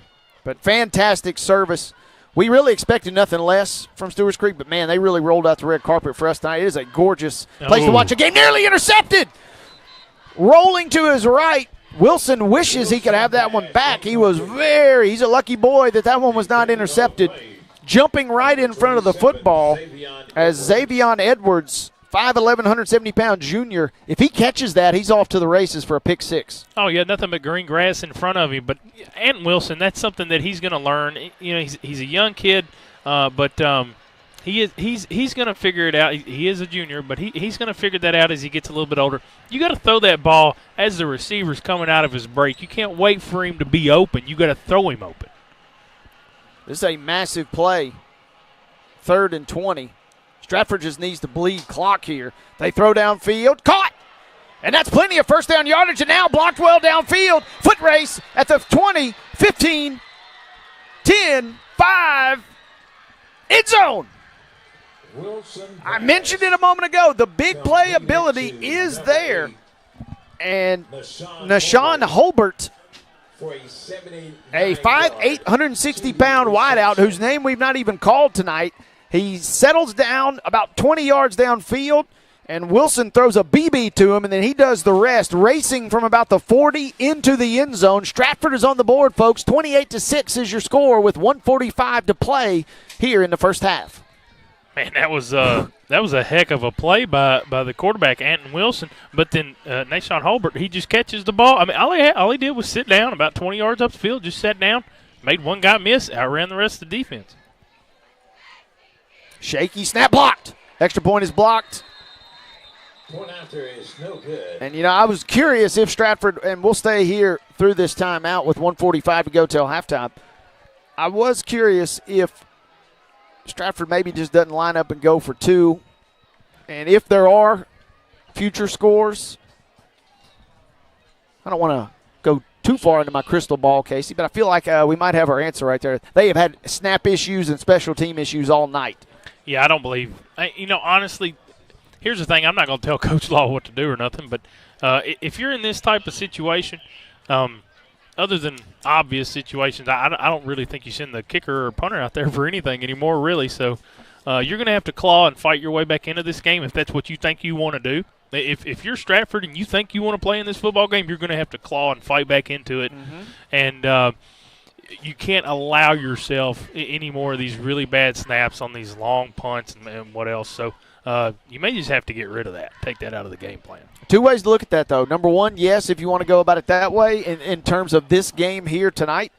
Or the other way, hey, we're going to need to get those dialed in for later in the year. I could make an argument either way, but they have definitely got some issues with their special teams play. But the talent on full display, a BB of a throw downfield again, as Wilson, who threw 2 touchdowns last week, 58 and 39 in length, he uncorks one there, and off to the races was Nashawn Holbert.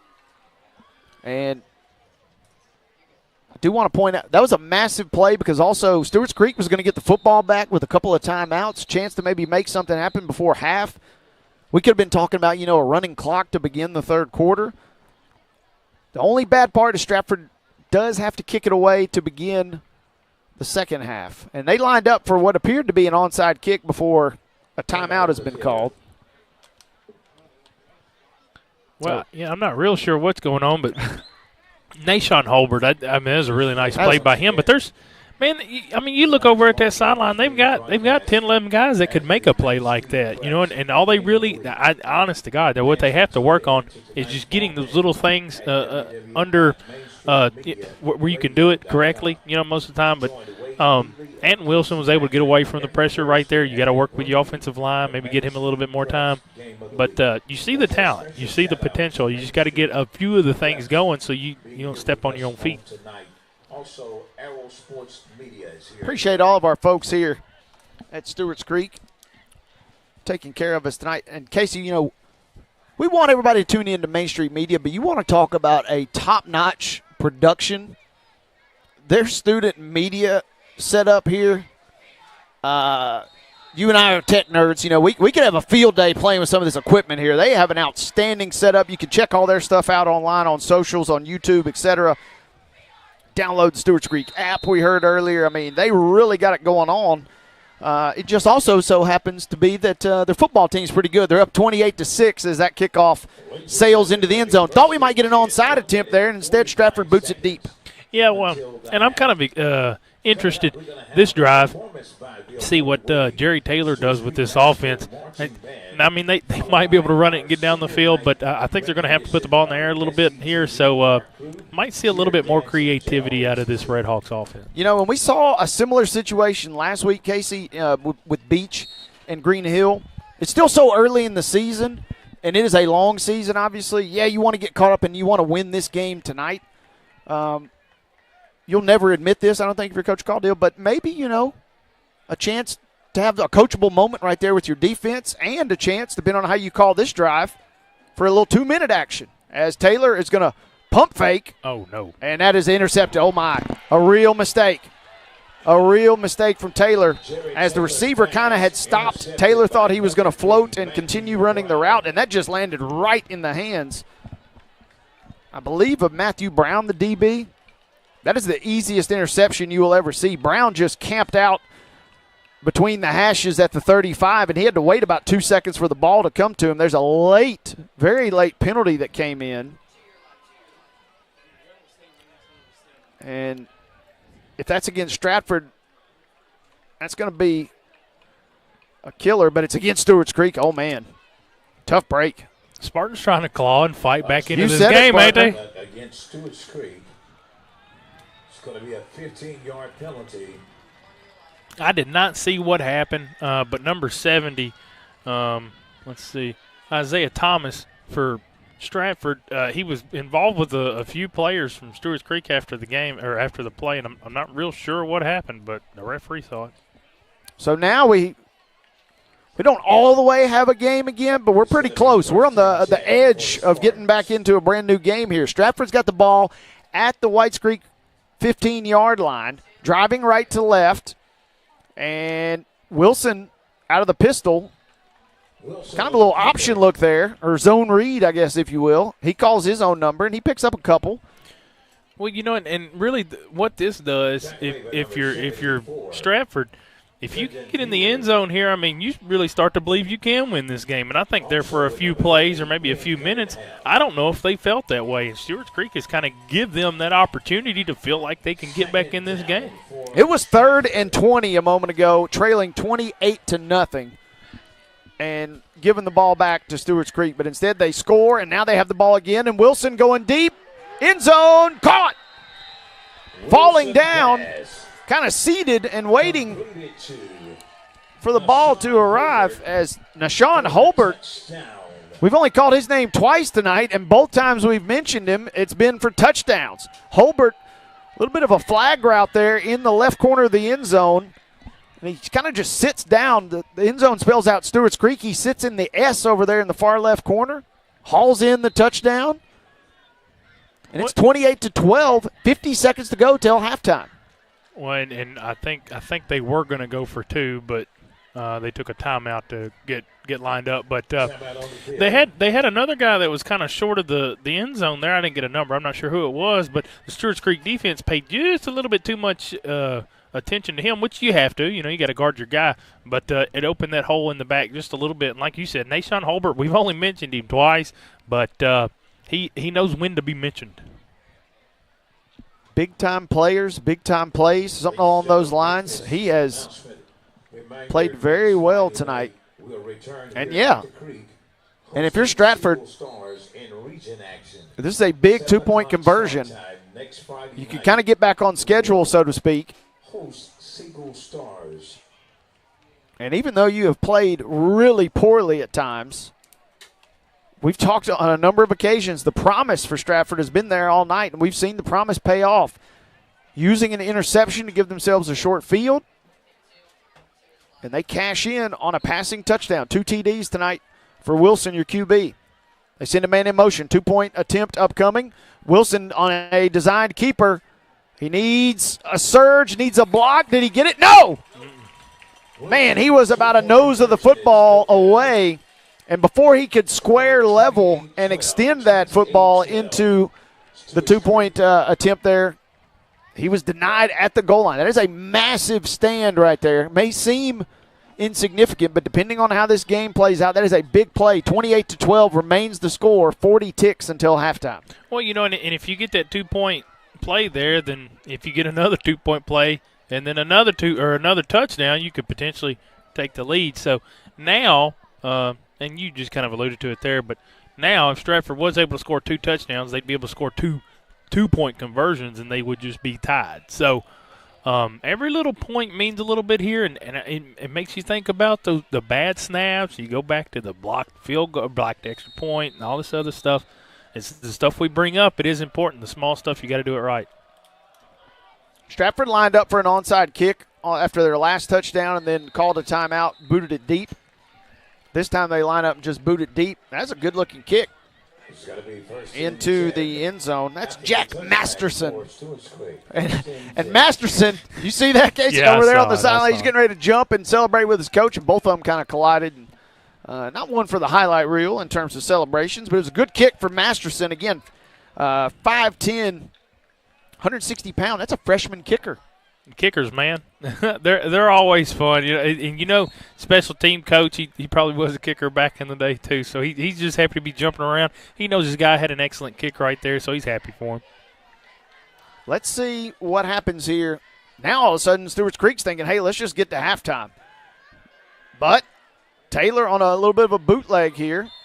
Thought about going downfield after turning it over on a ill-advised pass that was intercepted. Taylor looked downfield briefly and then said, nope, I'm tucking it and running it. And he is ushered out of bounds at around the 27-yard line. It'll be second and short.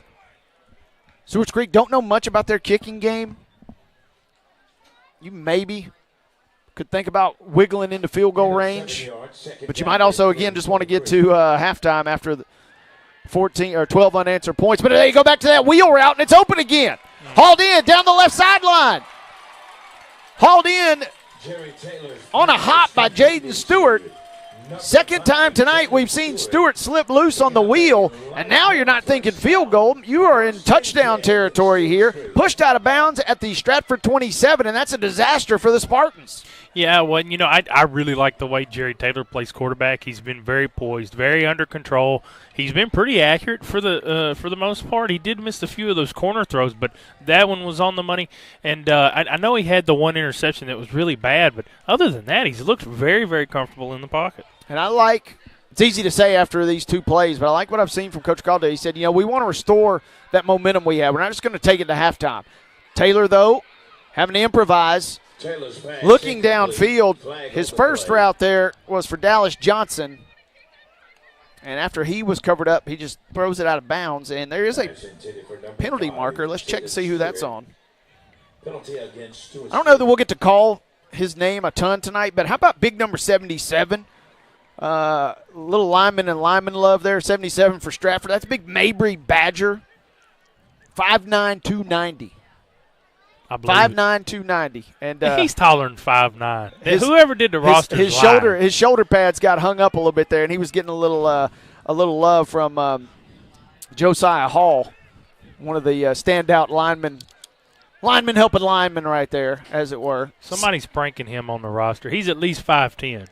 I go to bat for him. Okay, we got a Mabry Badger fan amongst us here. I like him too. He's fun to watch. This is a big play. 1st and 15. Hall will throw toward the sideline, dropping to a knee, and yes, knee did hit the ground. Taylor's pass completed to and so it's complete for about 5 yards back to the original line of scrimmage, but the completion is going to force Stewarts Creek to burn a timeout. Yeah, when you drop that knee to make the catch right there, and number one, Kingston McQueen just trying to make a catch and really wasn't thinking about it. You see it happen a lot. Guys just kind of drop down to the ground to catch it. Their knee hits the ground. You're down right there. Can't do nothing else. One of those situations where, and you can't think like this in real time, but one of those situations where you're better off maybe not catching the ball like you kind of were referencing there. Stewarts Creek, if you're just tuning in, they looked fantastic for the first quarter and a half of this game. They were rolling, and it was 3rd and 20. Stratford is trailing 28-0, and out of nowhere, they uncork a 60-plus yard bomb downfield. Wilson to Holbert makes it 28-6. They force a quick interception, and then Wilson to Holbert again from around 25 yards out. And we still got a game on our hands, 28-12. Stewarts Creek's in position, though. 2nd and 11 from the Stratford 28. There's 10.5 seconds till halftime. They send a slot man in motion, left to right. Pocket breaking down. There goes Taylor, and he is sacked. And that is a massive play in the grand scheme of this first half. just sticking a club out right there and bringing him down was Keon McAllister. And that could be, and luckily Stewarts Creek had a timeout remaining, because if McAllister made that with no timeouts, that ends the half. That was a mammoth play right there, just sticking that big mitt and tripping up the QB. Well, and that's what I was talking about with that knee. You know, if you can get that clock running, you ain't got timeouts, you make things happen. But Stewarts Creek, like you said, they did have a timeout. Got an opportunity here. I'm interested to see. I still see the offense out there for the most part, but if we've got an opportunity for a field goal, I mean, you're looking at almost, like a 49, 48-yard field goal here. So, yeah, but it's going to be the offense. You know, and with 5.7, again, I don't know how comfortable Coach Caldwell is with your kicking situation. You could maybe throw the hottest sideline route you've ever seen and pick up a couple cheap yards. But you might be better off just going for the end zone. This is a big play. 3rd and 14. Stewarts Creek trying to pad its lead. They're up 28-12 from their 31 of Stratford. Taylor's going to roll to his right. Just got to throw it to the end zone. Instead, he goes shallow on the route, and it is caught. That's our guy, R.C. Davis. He makes the grab. He picks up about 7 or 8 yards, but they are inconsequential. It was shy of the first down, but also it bled out the final 5 seconds.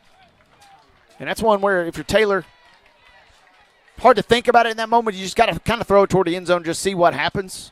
But at the end of the day, 28-12, you were up 28-0. You had massive control of this game. Doesn't feel like Stratford's got all the way back in it just yet, but, man, they are knocking on the door. And suddenly, Casey, we go from having a potential running clock to start the second half to all of a sudden a real football game on our hands here, 2-score ball game. Yeah, and there's a lot to be said about, just the mentality of the difference in the last few minutes there.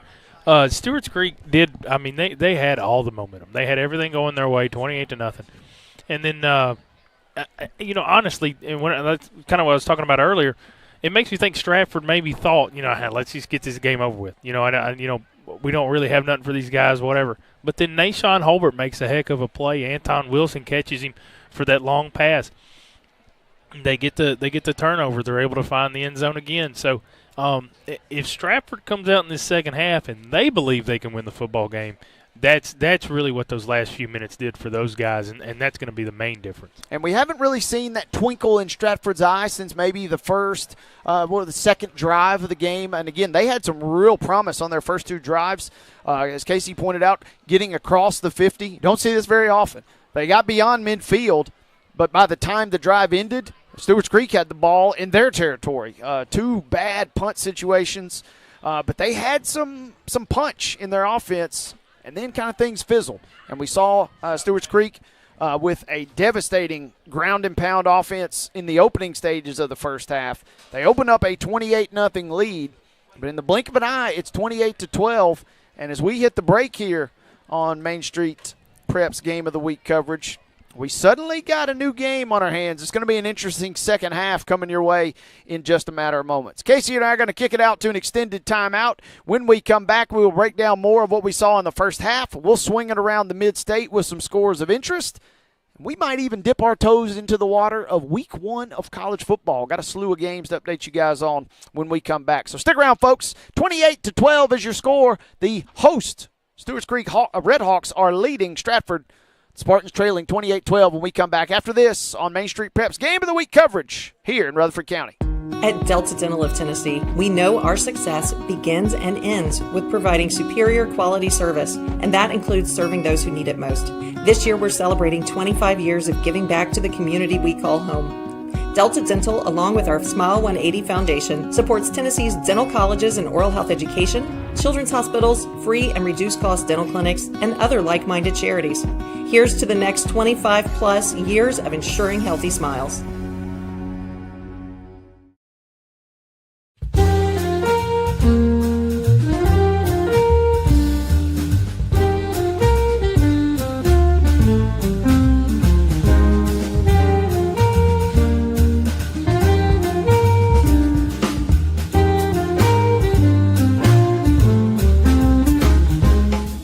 I'm Brikenna at the Nashville Omni Hotel. Come see us at 5 and 10.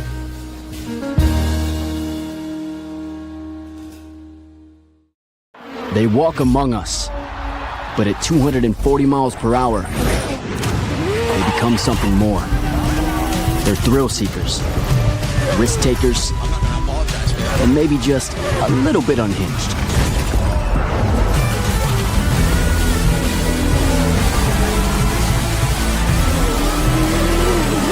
Buckle up. This new era of speed, this racing revolution, it's just getting started. Hi, I'm Stephanie Miller. Main Street Media is partnering with Borchetta Bourbon Music City Grand Prix at the Nashville Superspeedway to send a family of 4 to the race August 31st. To register, please visit any Main Street Media website and look for the Register Here banner. You'll also receive some fantastic Borchetta Bourbon Music City merchandise. We look forward to seeing you at the race.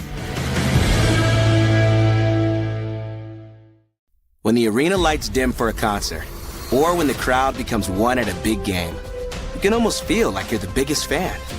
But who's your biggest fan? It's the person that will get you home safely after a night of drinking. It's the person who looks out for your life to make sure you leave the stadium with someone sober. This could be a designated driver or someone who offers to get you a ride share. Because in Tennessee, fans don't let fans drive drunk. Brought to you by the Tennessee Highway Safety Office, a division of the Tennessee Department of Safety and Homeland Security. What are you doing out there? Come on! I saw you at the game the other night. Yeah, you. Up there getting mad, acting like we're all out there making $1 million a game. Well, let me be real with you. This isn't the pros. It's school sports, and it's a game, our game. So please, let us play. School sports fans, remember, when you cheer for your team, make noise for the right reasons. This message presented by the NFHS and the NIAAA. And all student athletes in Tennessee.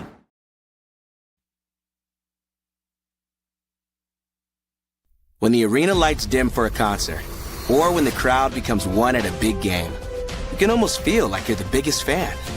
But who's your biggest fan? It's the person that will get you home safely after a night of drinking. It's the person who looks out for your life to make sure you leave the stadium with someone sober. This could be a designated driver or someone who offers to get you a ride share. Because in Tennessee, fans don't let fans drive drunk. Brought to you by the Tennessee Highway Safety Office, a division of the Tennessee Department of Safety and Homeland Security.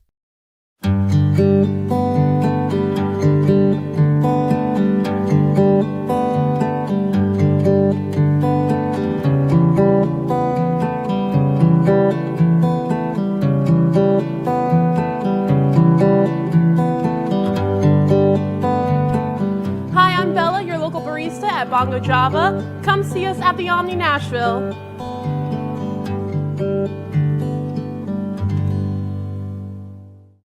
They walk among us, but at 240 miles per hour, they become something more.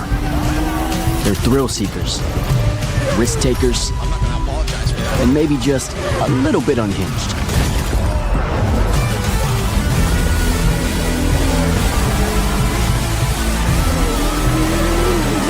Buckle up.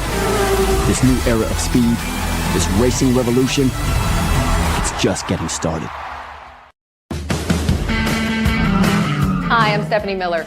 Main Street Media is partnering with Borchetta Bourbon Music City Grand Prix at the Nashville Superspeedway to send a family of 4 to the race August 31st. To register, please visit any Main Street Media website and look for the Register Here banner. You'll also receive some fantastic Borchetta Bourbon Music City merchandise. We look forward to seeing you at the race.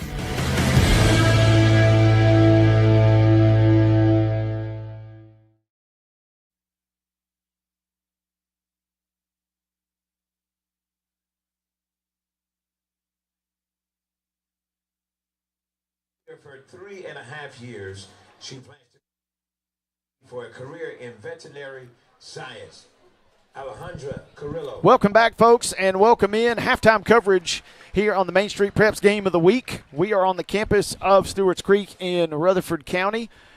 Smyrna, technically, I've been told. Some folks get a little ornery about that. Don't call it Murfreesboro. Don't call it Smyrna. I'll let everybody decide what they want to decide. But we're here in Rutherford County, and Stewarts Creek got off to a great start, Casey. They lead this game 28-12 at halftime, but it is we arrived here in an unusual manner. It was 28-0. Stewarts Creek absolutely steamrolling their way through the first half. Stratford is backed up 3rd and 20. And deep in their own shadows of their own end zone practically, fixing to have to give possession late in the half to Stewarts Creek. But they pop loose for a massive touchdown, the first of 2 touchdowns late in the half for the Spartans from Wilson to Holbert. They got an interception mixed in to give them a short field, and in the blink of an eye, 28-12 is your new score. Stewarts Creek did get into field goal / 4th down territory toward the end of the first half, but a completion as time expired ended the half, and so they get no points on that final drive. Had to settle for 28-12. You were absolutely rolling for the first quarter and a half of this game, and now all of a sudden you don't necessarily feel so great at the break here. Yeah, well, and honestly, I mean, their offense has been really, really good all night long except for the one turnover. And just like I was kind of saying earlier, I feel like Stratford kind of knew that this game was going Stewart Creek's way, and then it just more or less a few little mistakes here and there allow the Spartans to start to claw and fight their way back into it. And that's what they're doing, And if Stratford comes out in the second half and they think they can run with the Red Hawks, and they're going to, and that's what those last 5 or 6 minutes really allowed Stratford to do, is believe that they deserve to play this game. 100%, and that's what's going to make the opening moments of this third quarter so compelling. Stratford has to somehow batten down the hatches. As Casey mentioned, they did get 1 turnover late in the half, but it has been pretty crisp otherwise from Stewarts Creek. But they do have to kick, Stratford does. So if they are going to continue this little surge that they're on, they're going to need a defensive stop and or a turnover, and then they're going to need the offense to pick right back up. On the other side, Casey, Stewarts Creek, man, you had everything rolling. You and I were gushing about the offense. We were talking at length about their big bruising tailback, Jamarcus Brown, and what he has done. They had every play in the arsenal, or every play in the playbook kind of at their disposal. And then poof, in the blink of an eye, now all of a sudden, I'm going to be fascinated to see how aggressive they get offensively, because they had everything kind of clicking there for a quarter and a half, and then suddenly it feels like it wilted a little bit. Yeah, and I'm really interested on Stratford's side of it to see if their defense can slow them down, because they did have that 1 turnover, but if you're Stratford, you can't expect Stewarts Creek just to turn the ball over whenever you want them to, and I don't think Stewarts Creek is going to. And they do have Jamarcus Brown. They've got Jaden McKnight. They've got a few people out here that have really been able to make a few plays tonight. Jerry Taylor's been good on his legs as well. So I got a lot of faith that Stewarts Creek going to be able to come out here and just continue moving the ball easily. I don't think they necessarily have to put the ball in too much danger. I think they can just keep it on the ground and really pound the clock out here. But that's what it's going to come down to. If the Spartans can come out here and stop them from just pounding the rock and wasting the clock, you've got a chance to see a football game here. It will be fascinating again as we begin the second half. And chalk this one up under final scores that were deceiving from last week. Stratford, we talked about it in our open, goes to Hopkinsville, Kentucky, and loses 49-13. But if you kind of peel back the layers, they scored early in the second half and made that game a lot closer. Really kind of clawed back in within 8 points at 21-13. Before Hopkinsville really kind of battened down the hatches. They had 3 interceptions or 3 turnovers forced defensively in the second half to kind of run away with it. If Stratford can get the stop defensively and then get that offense humming again, we really have a game on our hands. But those are 2 big ifs as we begin the second half here in a couple moments. Well, and if you want any more ifs to go with that offense and defense for the Spartans, it's going to come down to just snaps, penalties. It's the simple stuff that we've talked about countless times tonight. But if Stratford can do those little things right, they may be able to hang with Stewarts Creek. Now, Stewarts Creek, I think all they got to do is come out here and execute. And I think Coach Caldwell is going to want to see them execute at a really high level. They may not try all that creativity that we were talking about in that first half, but he's going to want to see them really execute everything at a very basic level here in the second half. Yeah, and you kind of walk into a point there. At one point in the midway mark of the second quarter, you and I were speculating, hey, what do you want to work on in the second half? You don't want to – it's still a real game, obviously, but you kind of want to work on some things to get ready for that big matchup versus Siegel next week. Now, all of a sudden, you find yourself kind of in survival mode. So it will be a stiff test. And kudos, however this game shakes out. We mentioned Anthony Law coming back as the head coach of Stratford, but he was an assistant coach when they were the baby Red Hawks back then, in the early years when the school was founded in 2012 and 2013. He was a part of that coaching staff, so he's kind of made his return, and his team is playing well, kind of returning themselves to a little sense of pride here after what was threatening to be a real runaway. We suddenly have a game on our hands. Again, 28-12 is your score. We are going to kick it to a timeout. When Casey and I come back, we will swing it around the state with some TSSAA scores. We'll give you an update on college football. Stick around. It's Main Street Prep's Game of the Week coverage presented all season long by the Tennessee Highway Safety Office and Delta Dental. When the arena lights dim for a concert, or when the crowd becomes one at a big game, you can almost feel like you're the biggest fan. But who's your biggest fan? It's the person that will get you home safely after a night of drinking. It's the person who looks out for your life to make sure you leave the stadium with someone sober. This could be a designated driver or someone who offers to get you a ride share. Because in Tennessee, fans don't let fans drive drunk. Brought to you by the Tennessee Highway Safety Office, a division of the Tennessee Department of Safety and Homeland Security. At Delta Dental of Tennessee, we know our success begins and ends with providing superior quality service, and that includes serving those who need it most. This year, we're celebrating 25 years of giving back to the community we call home. Delta Dental, along with our Smile 180 Foundation, supports Tennessee's dental colleges and oral health education, children's hospitals, free and reduced cost dental clinics, and other like-minded charities. Here's to the next 25-plus years of ensuring healthy smiles.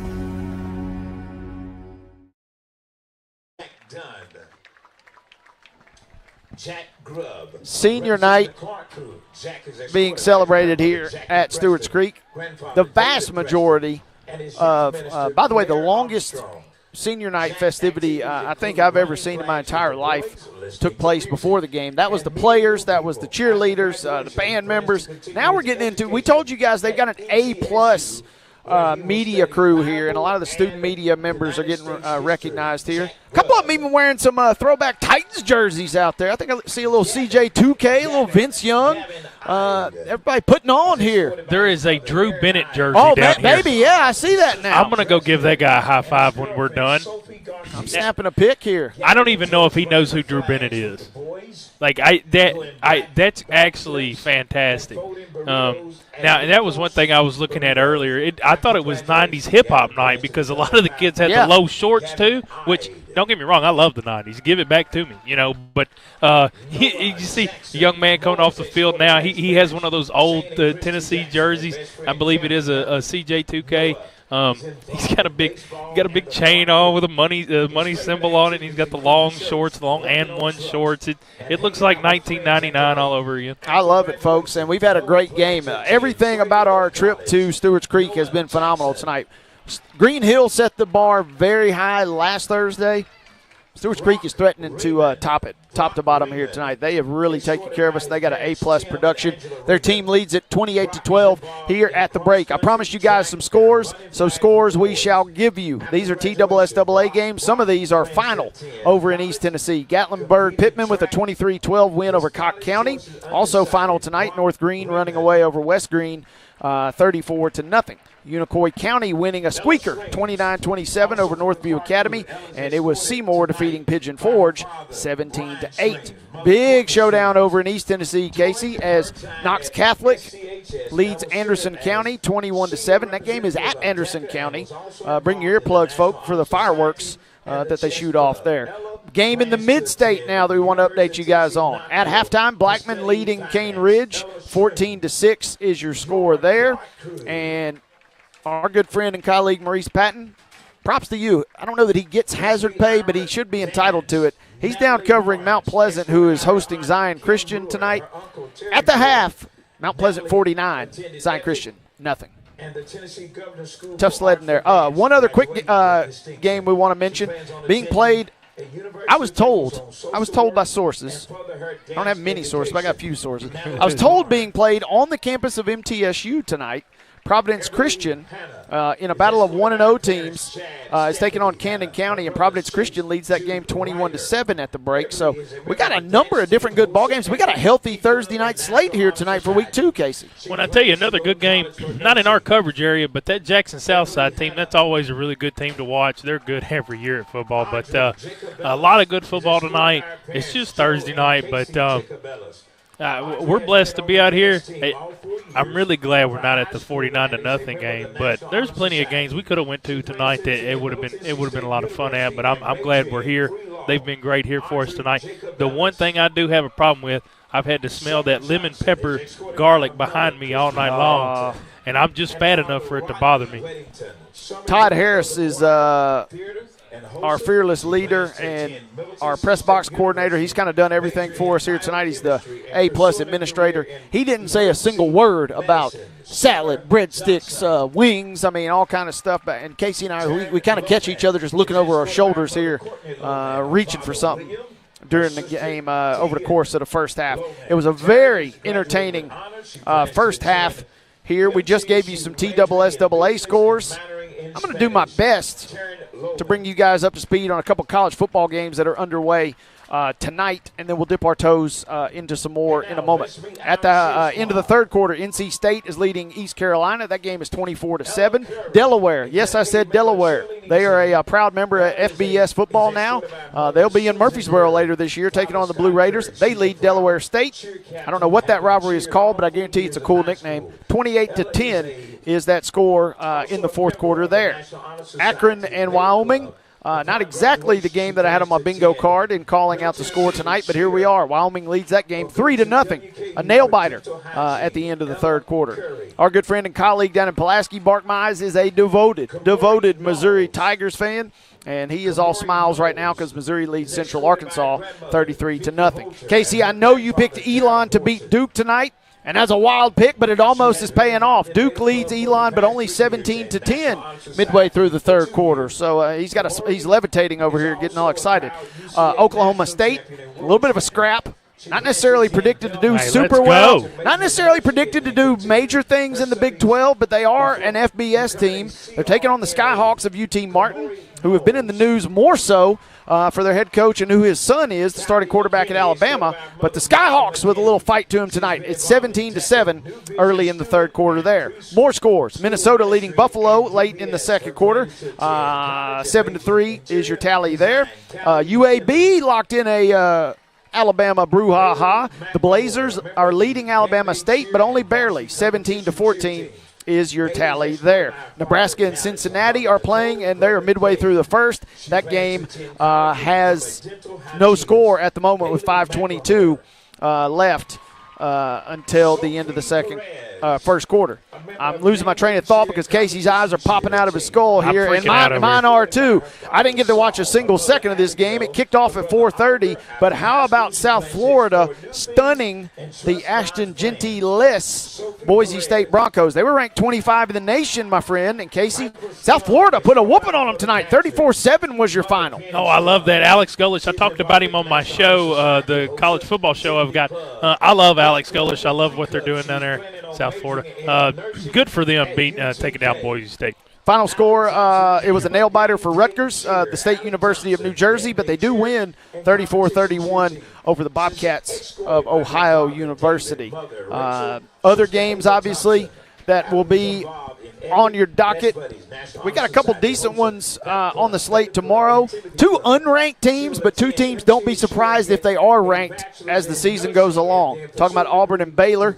We'll be on assignment tomorrow night, but I'll be checking my cell phone to keep eyes on that one as Auburn goes down to Waco for a 7 p.m. showdown on Fox. Georgia Tech is on the road at Colorado tomorrow. And then, Casey, you mentioned it. Tell folks about your show because I want you to give some props as we get into what you think are some of the bigger games on Saturday and into the weekend. Well, of course, Ivan Aronin said it best. He's one of our colleagues. He thinks it's always interesting whenever they give me a microphone and access to talk. I'm learning this 2 weeks in, partner. Yeah. Yeah. But I do have a college football show. It goes live every Wednesday around 1 o'clock on our Facebook and our other social media pages and MainStreetPreps.com. But I think Saturday is going to be a massive day. And something else that's really important about Saturday, not just all the big matchups. Notre Dame lost last year in the first game of the year to Northern Illinois or whoever it was, and they returned to come back and play in the final game of the year. So if you're one of these teams like Texas or Clemson or LSU and Ohio State, all these big matchups on Saturday, you might lose that first game. You can still come back and make it towards the end. So we do have those big matchups. I will be watching Tennessee versus Syracuse at 11. Anything after that doesn't really matter that much, but it's going to be a lot of fun to watch. You're watching Tennessee, Syracuse while Texas and Ohio State are going on? You would have to pry my eyes off of Tennessee playing themselves. Not even a two-screen type operation, a cell phone in the lap, nothing like that? I'll watch Tennessee play football on a baby monitor before I watch anything else. I don't care. I don't care who else is playing. I don't care what channel it's on. I don't care who's calling it. If we got Mike Keith on the radio, I'm going to turn the volume off the TV. I'm going to watch the Vols play football, and I'm going to listen to Mike Keith. That's a diehard fan right there. That will be a fascinating game. I don't necessarily think Syracuse, they lost a couple key players in the portal, but there's some viable questions about Tennessee, and until we kind of see Tennessee do it, I still think they win that game, but you'd like to see them do it before. So that'll be fascinating. That rolls us through, and you made a great point, too. I'm going to say something, and I hope it lands properly with our listeners here tonight. The college football playoff expanding, it does, in my opinion, water down a little bit of the regular season matchups and the drama. But if this means we will continue to kind of get some of these games like a Texas, Ohio State, and I know they schedule these, years in advance, but like an LSU, Clemson, I'm okay with that.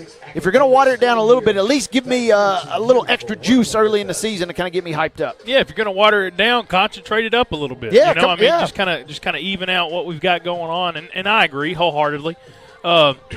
It is kind of hard to not water down a regular season whenever you start adding more stuff, and there's just so much money to be made with all these playoff games. It's hard not to add them, especially when somebody knows they're going to be able to fill their pockets with some cash, because that's usually what makes decisions. So I do like the fact that we're going to get some more games, but if they do give us those high-profile matchups throughout the year, it makes it a lot more fun to watch.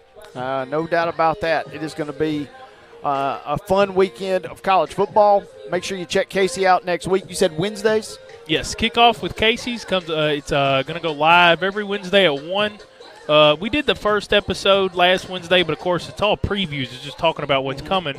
I'm really excited for next week's episode because I get to talk about everything that's happened through week 1. So, but, yeah, kickoff with Casey. Check it out, Main Street Preps. Looking forward to it. Should be fun, and again, always exciting. I watched the first half of last week's episode. Hopefully going to catch the second half when I get home tonight, kind of putting this game behind us and kind of getting ready for college football. We have killed halftime here. 28-12 is your score, and just like that, toe has met leather. We are underway for the second half. Stratford yielding a pretty sizable return here. Stewarts Creek fielding from around its own 7-yard line out to the 35, where this drive will begin. Casey, biggest adjustment, if any, or what do you need to adjust defensively in your mind if you're Stratford at the moment? Honestly, I wish I was a coach and could give you a good answer. I think if you want a pretty generic answer, what I'll tell you is they got to stop them, and they got to do something to get Jerry Taylor uncomfortable. He's been so comfortable all night long. He did throw the one pick. It was a bad throw across his body, but that's the only bad decision I've really seen out of him tonight. They got to make him uncomfortable, make him make more bad decisions. They'll bring it in tight, kind of an offset eye here on 1st and 10, kind of a smash mouth give as they go right over the right side guard. We've talked a little bit about the big hog mollies up front. This is a massive unit for Stewarts Creek. They're battle tested. They got a couple big dudes that can go out there and go, including number 71, Jordan Shaw. He's kind of got some offers lurking around. I think James Madison's kind of in on him. And he kind of helps power a couple yards on the pickup there. Sets up 2nd and 7. Snapping it kind of quickly. They go back to the toss play. This worked well in the first half. It's working well here, making one man miss. And now 3, 4, 5 different Stratford players are just going for a piggyback ride on the back of Jamarcus Brown right there. We got a little extracurricular going on back behind the play as there's an injured Stratford player, but that toss to the right, Brown just waiting for the hole to develop and then seizing the moment, scooting up for about a 25-yard tote. Yeah, and that's, honestly, if we were talking about if Stratford's going to get back into the game, that's the kind of stuff. They're just going to have to make it where Stewarts Creek doesn't get a bunch of yards with easy plays left and right. And, Jamarcus Brown just went right through the offensive line, stiff-armed a dude, and then carried 7 or maybe 5 Stratford players with him for another 5 or 6 yards. 11 minutes, 7 seconds remaining.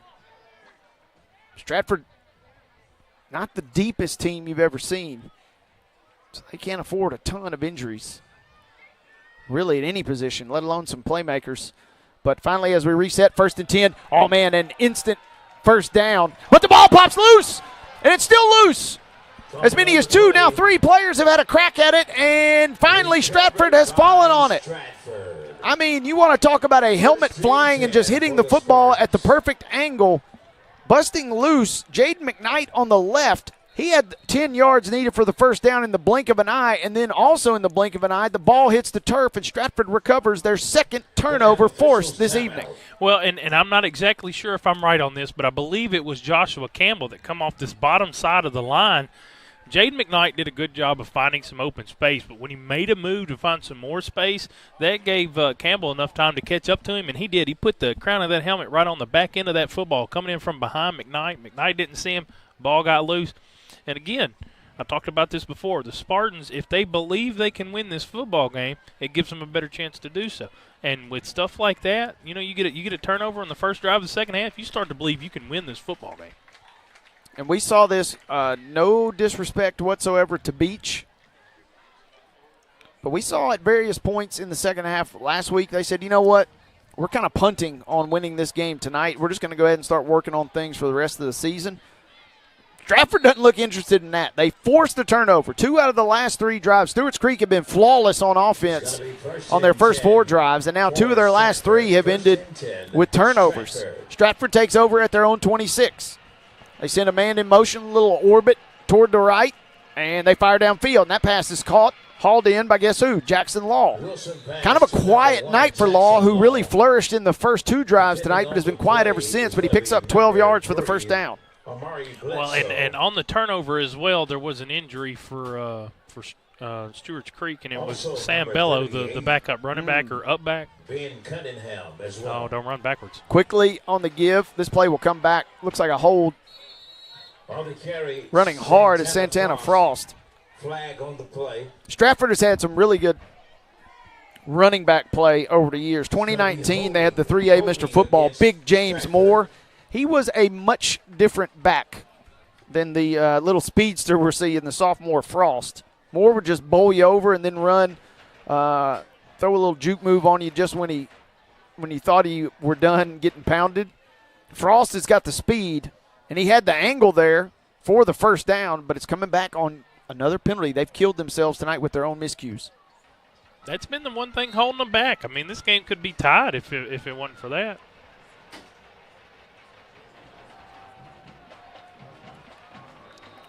Give here. Small give, nothing there. On the carry, number 2, Santana Frost. Tackle made by number 11, Michael Colquitt. Well, in Frost, they're still running. You got 5 offensive linemen. You got 6 guys in the box for Stewarts Creek. It's hard to run against that box. Wilson, who did not start tonight, sat the first 2 drives. Fires a 50-50 ball. Man, there was a lot of contact. I could argue to pass interference for either team at that point, but the jump ball just falls to the turf, incomplete. Stratford has it 3rd and 20, deep in their own territory, 9:45 to go in this quarter, and they trail 28-12. Well, I'm not really sure what Anton Wilson should have done in that situation, but I really didn't like what he did do. But they do still have the ball. They're going to go 5 wide here now in a shotgun formation. A pure empty backfield. They've had at least one blocker in there at times tonight. Stepping up, wide open, down the sideline, and that is Santana Frost. He kind of just lulled the defense to sleep. Frost was lining up on that far sideline, and Stratford's wanting to go lightning here. They're already up to the football, ready to snap it. Again, they trail 28-12. Fresh set of downs across midfield. They go back to Frost, this time on the ground. They have had a little success at times running up the middle tonight, but Frost is so shifty and so speedy to the edge. It's not a waste, but, man, it feels like you could really get a little more bang for your buck putting him on the edge there. Yeah, and honestly right there, I thought they'd go fast and keep it 5 wide, and that way keep it easier for Anton to figure out what he's looking at, but they decided to run it up the middle. 28-12. Again, Stratford trails, but they've scored 12 unanswered. Wilson, little sidearm bullet. That pass is caught. Ooh. Nice route downfield for Joe Campbell III. And you kind of start to see the heads hang a little bit for the first time tonight. Stewarts Creek leads this game 28-12, but everything is coming up Stratford. 8:50 to go here in the third. They quickly are at the ball. First and goal from the 4. And busted play of sorts. No way. Can he throw this? Is that live? Is that a touchdown? It is a live play. It is pass eligible. It looked like a designed run. It was a busted play out of the backfield. Wilson throws it, and lurking in the end zone, our old friend, guess who? Number 8. We've called his name now 3 times tonight. All 3 times we've called his name have been for touchdowns for Stratford. That is Nashawn Holbert, if my eyes do not deceive me. For about a 6-yard, one of the wilder plays you'll ever see, Casey Patrick. Well, it had to be an RPO because I don't know why the receivers were even up the field. It looked like a run.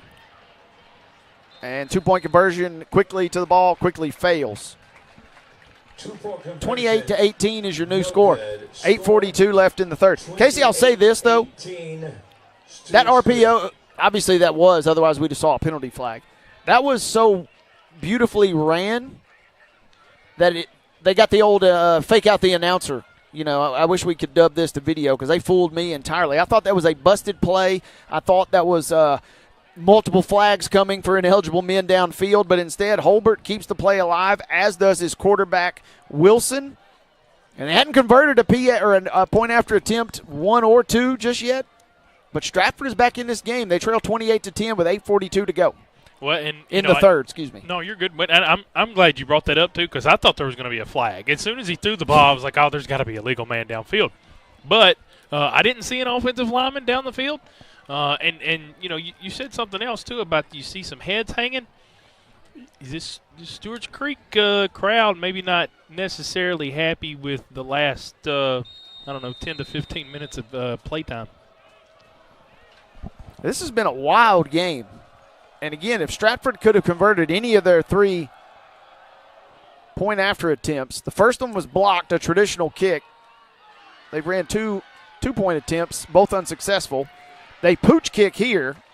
Masterson has sent it into the end zone a couple of times. They pooch kick it. Stewarts Creek recovers and gets upfield. They're out to the 43. And we got an injured player. And it looks like a pretty tough injury, not your garden variety cramp that we're used to seeing this time of the year. We hope that's what it is, but it does not look good. We will step aside as Kingston McQueen, the return man, is down for Stewarts Creek. Alongside Casey Patrick, Wade Neely sitting in the saddle here. 8:36 to go in the third quarter. This game is 28-18. Stewarts Creek leading, but only by 10. We're back after this here on Main Street Prep's Game of the Week coverage from Rutherford County. When the arena lights dim for a concert, or when the crowd becomes one at a big game, you can almost feel like you're the biggest fan. But who's your biggest fan?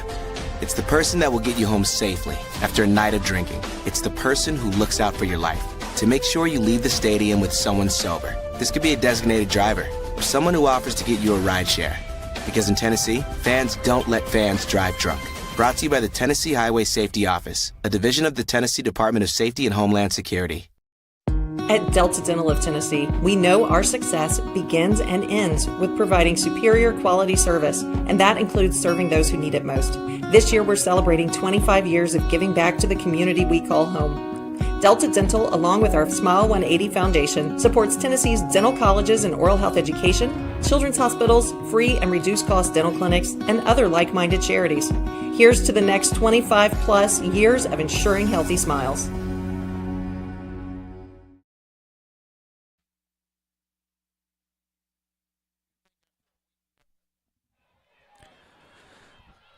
We come back from a timeout here, and we're approaching the midway mark of the third quarter. This is going to be a very interesting final quarter and a half here in Rutherford County. Stewarts Creek led 28-0.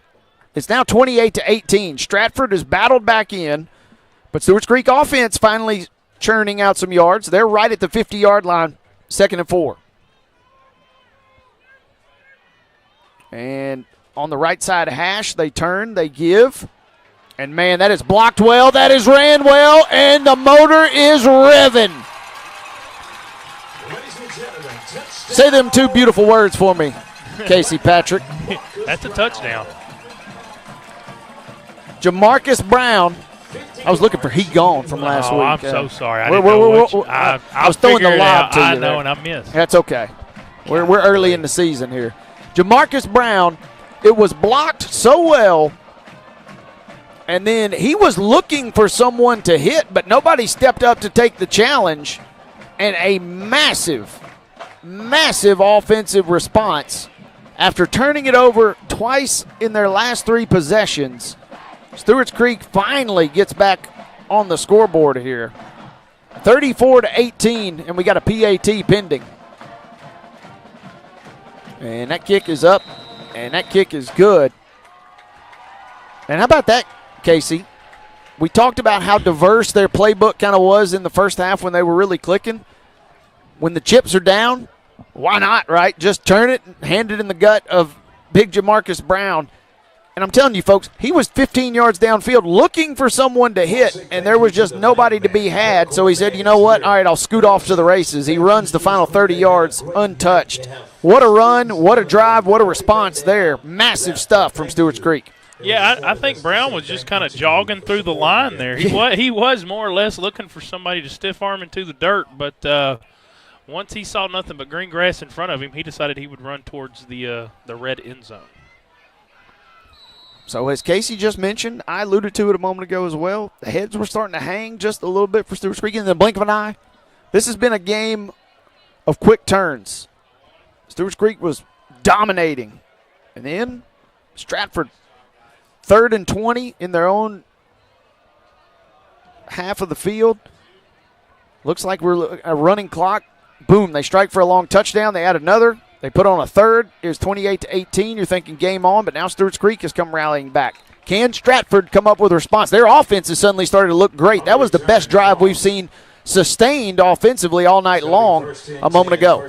Yeah, and I think both of these offenses are starting to figure out some of those questions that they may have had maybe in the first half or maybe even last week.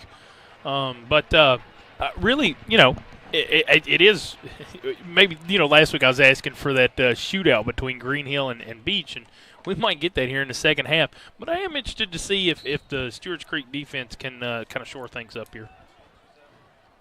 Stratford has picked itself up off the mat a couple of times tonight. Can it do it once more? Not on this play. 1st and 10, simple give up the middle.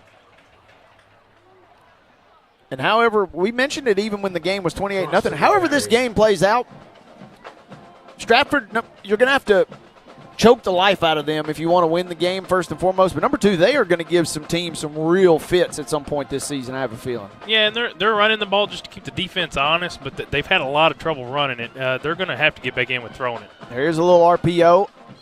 And 2 receivers in the area, and unfortunately it splits the 2 as Holbert was in the area. There goes our streak of only mentioning him when it's a touchdown. I apologize to Nashawn Holbert. But also Jordan Stem was in the area. Think about this, too, if you're Stratford. You're getting a whale of a game. Obviously, 3 touchdowns from Nashawn Holbert. everybody's keying in on Jackson Law going forward. You suddenly have a massive second target there. Well, and Santana Frost made a nice catch, too, out here running around. So they've got some weapons. They got to figure out how to use them. 35-18 is your score. Wilson stepping up in the pocket. He is stood up, and he was a second away from being ruled in the grasp there, but standing up, shades of Cam Ward almost back in his career at Miami there. He just stands up and just throws it out of bounds. That's a crafty play to avoid the sack, but, I mean, it was a nanosecond for being blown dead. Well, and I mean, I was about to say, he's inside the tackle box. It's that's an intentional grounding. Loss of down. I was surprised there wasn't a flag. I was trying to figure out what was going on. I was going to say, there you and the refs go ruining a good time. I like to ruin people's fun time. I was I was just going to gloss over that fact, but there was no flag, and then finally they did drop it. I'm good at raining on people's parades, Wade. I do that pretty good. And Stratford, this time it comes back to bite them. We've seen them on 3 different occasions tonight begin a drive, and then less than a minute later, they're already in a punting situation. And it has been a real adventure on the punts. Again, this is one of their better ones tonight. Booted from around the 15. It takes the wildest little knuckling bounce you've ever seen at the 45. Scoots across midfield and is finally touched down by Stratford's unit at the Stewarts Creek 47. So order has seemingly kind of been restored a little bit here. Now for Stewarts Creek, if you can put more points on the board, it really feels like, this game will be lights out. But you still got to come up with the answer, and Stratford's been scrappy all night. Yeah, and I'm not really worried about Stewarts Creek offense moving the ball. It's holding on to it. The only time they haven't scored is when they've given the ball over to Stratford. So you may see Coach Caldwell, maybe that's something that he kind of works on next week at practice. Maybe that's what he's talking to him down there now. Jaden McKnight's back out there after fumbling last time he was on the field. So I think they're going to really concentrate on ball security here. Just shy of midfield. There's the toss play. This play has worked virtually every time tonight. But, oh, man, finally swarming to the football. As many as 5 players for Stratford, including our guy, big number 77, 5'9", officially listed, we pointed out earlier, but a little taller. 5'9", 290, number 77, Mabry Badger. He makes the stop. One of the big hog mollies up front. Trayvon Hughes, also a junior defensive lineman, in on the tackle there. It is a loss of 4. And Stewarts Creek going backwards to start this drive. Second, and they call it 13, so loss of 3. A little sweep to the left. Blocked very well over on that left side. And Jaden Stewart doesn't need a ton of real estate to work with, but he found just enough and then some. He gets beyond the original line of scrimmage, and he is just out across midfield. Ball resting at the Stratford 49. 35-18, Stewarts Creek with the ball and the lead. Well, and I tell you what I really like about this offense. That last play, they lined up in shotgun. You got 2 guys in the backfield with Jerry Taylor. And they run it out of a shotgun look. It's an outside zone off the left tackle, outside his hip. And it's with Jaden Stewart. He's got some good speed off the corner. But now here they go with the I formation again. You got a fullback back in. Sam Bellows back out there. You're going to pound the rock again. Oh, maybe not. They were going to, or at least it appeared. And did we get a timeout in? Is that what the official signaled? That's what he just signaled, but I thought it was a flag. Man, that was almost simultaneous. Maybe the timeout came in first, but somebody on the line jumped for Stewarts Creek. So kudos to coaching staff for the Red Hawks there, sneaking in a timeout. We will sneak in a break as well. Don't you dare touch those Main Street Media dials. Casey and I are back right after this, midway through the third. Good ball game here tonight from Rutherford County. It's Stewarts Creek leading Stratford 35-18, back in 30 seconds. At Delta Dental of Tennessee, we know our success begins and ends with providing superior quality service, and that includes serving those who need it most. This year, we're celebrating 25 years of giving back to the community we call home. Delta Dental, along with our Smile 180 Foundation, supports Tennessee's dental colleges and oral health education, children's hospitals, free and reduced cost dental clinics, and other like-minded charities. Here's to the next 25-plus years of ensuring healthy smiles.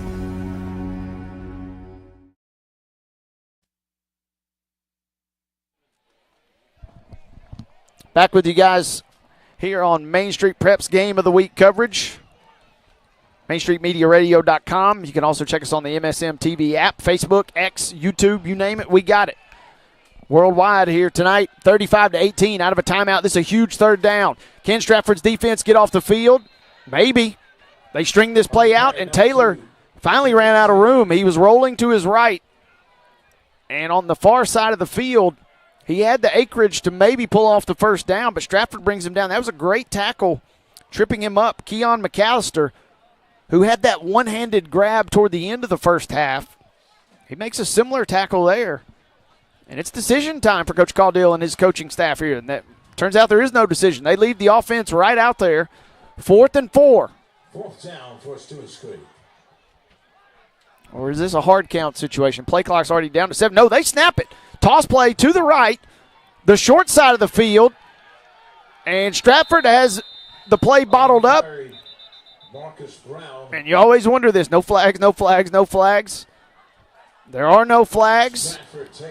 And Stratford, who had been getting gashed all night long on that toss to the right, comes up with a massive stop there. One of the few times we saw Jamarcus Brown go for 50 yards and a touchdown on that play just a moment ago. They stop him on 4th down. They take over, trailing 35-18. When I really don't like running that toss to the short side of the field. Yeah, I don't hate the toss. The toss has obviously been pretty efficient for him, other than the one tackle for loss back here at the beginning of this drive. But Brown, I mean, really, you're not giving him anywhere to go, and he didn't have anywhere to go. A toss in particular, you're already guiding him even further. You're right, toward that sideline. Can Stratford respond? They've done so on a number of occasions. They were left for dead midway through the first half and have rallied back. They need an answer now. Oh, and it's picked off! What a snag! Daniel Johnson just diving right in front of one. That had a completion written all over it until Johnson got his fingertips to it, falling to the turf at around his own 45-yard line. A little bullet right over the middle. Johnson jumps in front.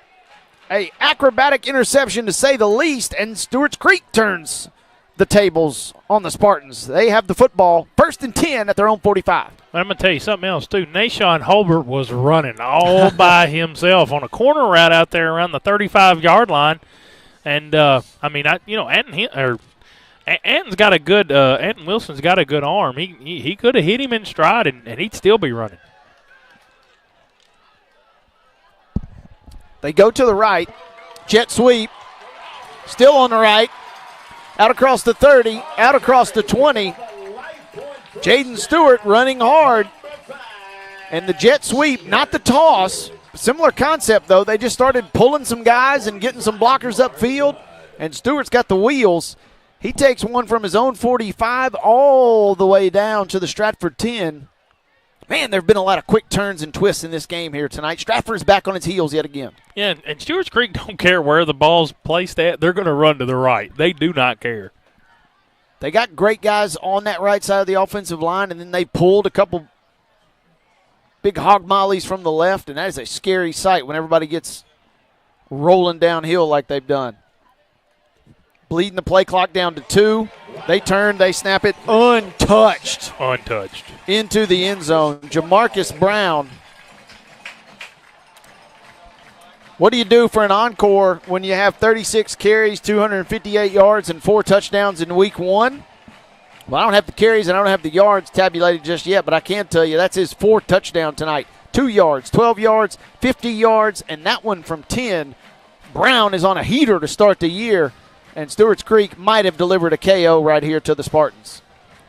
Yeah, you said it perfect. Untouched. The offensive line again. They're going to run right, and I don't blame them after that. I mean, the way they're just offensive line moving guys out of the way. Sam Bello, fullback, getting in there, moving guys out of the way. Old school football. Good touchdown. How did he not block that? Stratford got a guy in off the edge and didn't block it, but the PAT is sailed off to the right. Casey, we like to participate. We do that a little bit with our nominations, and we might even slip a vote here and there. But our Delta Dental Player of the Week last week was Dixon County's Tristan Brown. And I want to say just one thing. Tristan Brown had a outstanding game last week. But if there was a case or maybe an argument for either a tie or, man, it had to have been a real toss-up, Tristan wins that award, 163 yards rushing and 2 touchdowns, but he also had that opening kickoff for the score. But I don't know, partner. Jamarcus Brown, 36 totes, 258 yards, and 4 TDs. That sounds pretty good to me, too. Both worthy candidates, but kudos to Tristan Brown on winning it last week. Well, that was the first thing I thought of, too, when Russell texted or emailed us and told us that Tristan had won the vote. Of course, that was really awesome. And then I go back and I start looking at these stats for Jamarcus Brown last week. And I saw 36 carries for him. Then I thought, okay, he had the same kind of week Tristan Brown did. Of course, like you said, a few more rushing touchdowns. But yeah, it's a fantastic week. A great week one from both of those guys for both of their teams to pick up big wins. So, I guess we must have had that penalty. I didn't know what it was there at the end of that last play. They're going to kick off from the 45 here. Yeah, and this is I don't know that they will up 42-18, but this is prime onside kick territory. When you get that penalty and you can kick it from deep, man, instead you just blast one. He decided to kick it in the parking lot. Showing off the leg. Hey, by the way, I had this jotted down. You don't always get to dump all your, news and nuggets, but did want to give a quick shout-out. Stewarts Creek alum, Upton Belafont. If you don't know his name now, if you don't remember him at Stewart Creek, watch a little Texas Tech football. Speaking of legs, started his career at Alabama, then goes on to Buffalo. He's now at Texas Tech, who some are saying, Casey, could be a little sneaky in the Big 12 this year. So we will keep tabs on Upton, and we will also – he's on the Groza watch list as we enter the season this year. The Groza watch list, it's always a fun one to keep up with. Those special teamers don't always get enough credit for the good job that they do. But Texas Tech, a team you need to look out for in a lot of different sports. They got money. They got money now, so they're willing to use it. Money talks, some people say. We saw it in softball pay off, certainly. Runner-up finish for those young ladies there. So now Stratford is really up against it, and this is going to be, again, similar to last week's loss up in Kentucky to Hopkinsville. The final score is going to make you rip your hair out because right now it's 42-18, but this was a 28-18 game. Feels like about 5 minutes ago. Stewarts Creek has really just restored the order here. Wilson, run-pass option. Wanted to run, wanted to throw. Now was going to run eventually after all of that. And on 2nd and 8, he picks up 8.5, moving the sticks out across his own 30. 3:04 to go here in this third quarter. Stratford trails 42-18. Well, I'm going to tell you, too, on that first down play, I know that Anton Wilson was just able to get the first down, but on that first down play, Xavion Edwards came down from his safety position again and made another really good tackle on Santana Frost after the 2-yard gain. I'm glad you said that. Hold that thought after this play here. Fresh set of downs. Oh, stuffed. Ooh. Absolutely bottled up. 3 different Stewarts Creek defenders flying to the football. Eli Murray leading the charge. And the senior, we haven't got a chance to really shout him out. He's had great coverage and in pursuit all night, but that time he got to pin his ears back, and he comes flying up from the secondary position, making the sack in the backfield, the senior. Point I was getting ready to make has, flown out of my brain, Casey. It'll come back to me after this play now. 3rd and 22. Yet again, a quick 3rd and long here for Stratford and brought down, not a sack, as Wilson got beyond the line of scrimmage, but he did not get much further. This defense, that's my point, Casey. I knew it would come back to me eventually here, partner. Stewarts Creek, we haven't had a chance to really shout out a ton of their defense tonight, but they played well, and the score is what the score is. But this is an explosive Stratford. This is one of those games where you may see a guy who we haven't called his name all night long, but he's going to be drenched in sweat. He has been battling his tail off defensively, whether trying to shut down Law, trying to keep tabs now on Holbert. This defense has had to battle, and they've been up to the test, and that's why they've only yielded 18 points. They could have surrendered a lot more, certainly. Yeah, well, and honestly, the one long pass to Holbert, as a coach, I don't really think you beat your team up too much about that one, and they scored a touchdown on the short field. But then they had the long drive after the second half. Other than that, your defense has been pretty good. And Xavier Edwards calling out plays, making plays. He's been huge today. 3rd and 16. Wilson close to the line of scrimmage, but he does fire downfield and bobbled. Looked like Frost might have dropped to a knee and caught it, but he couldn't bring it in.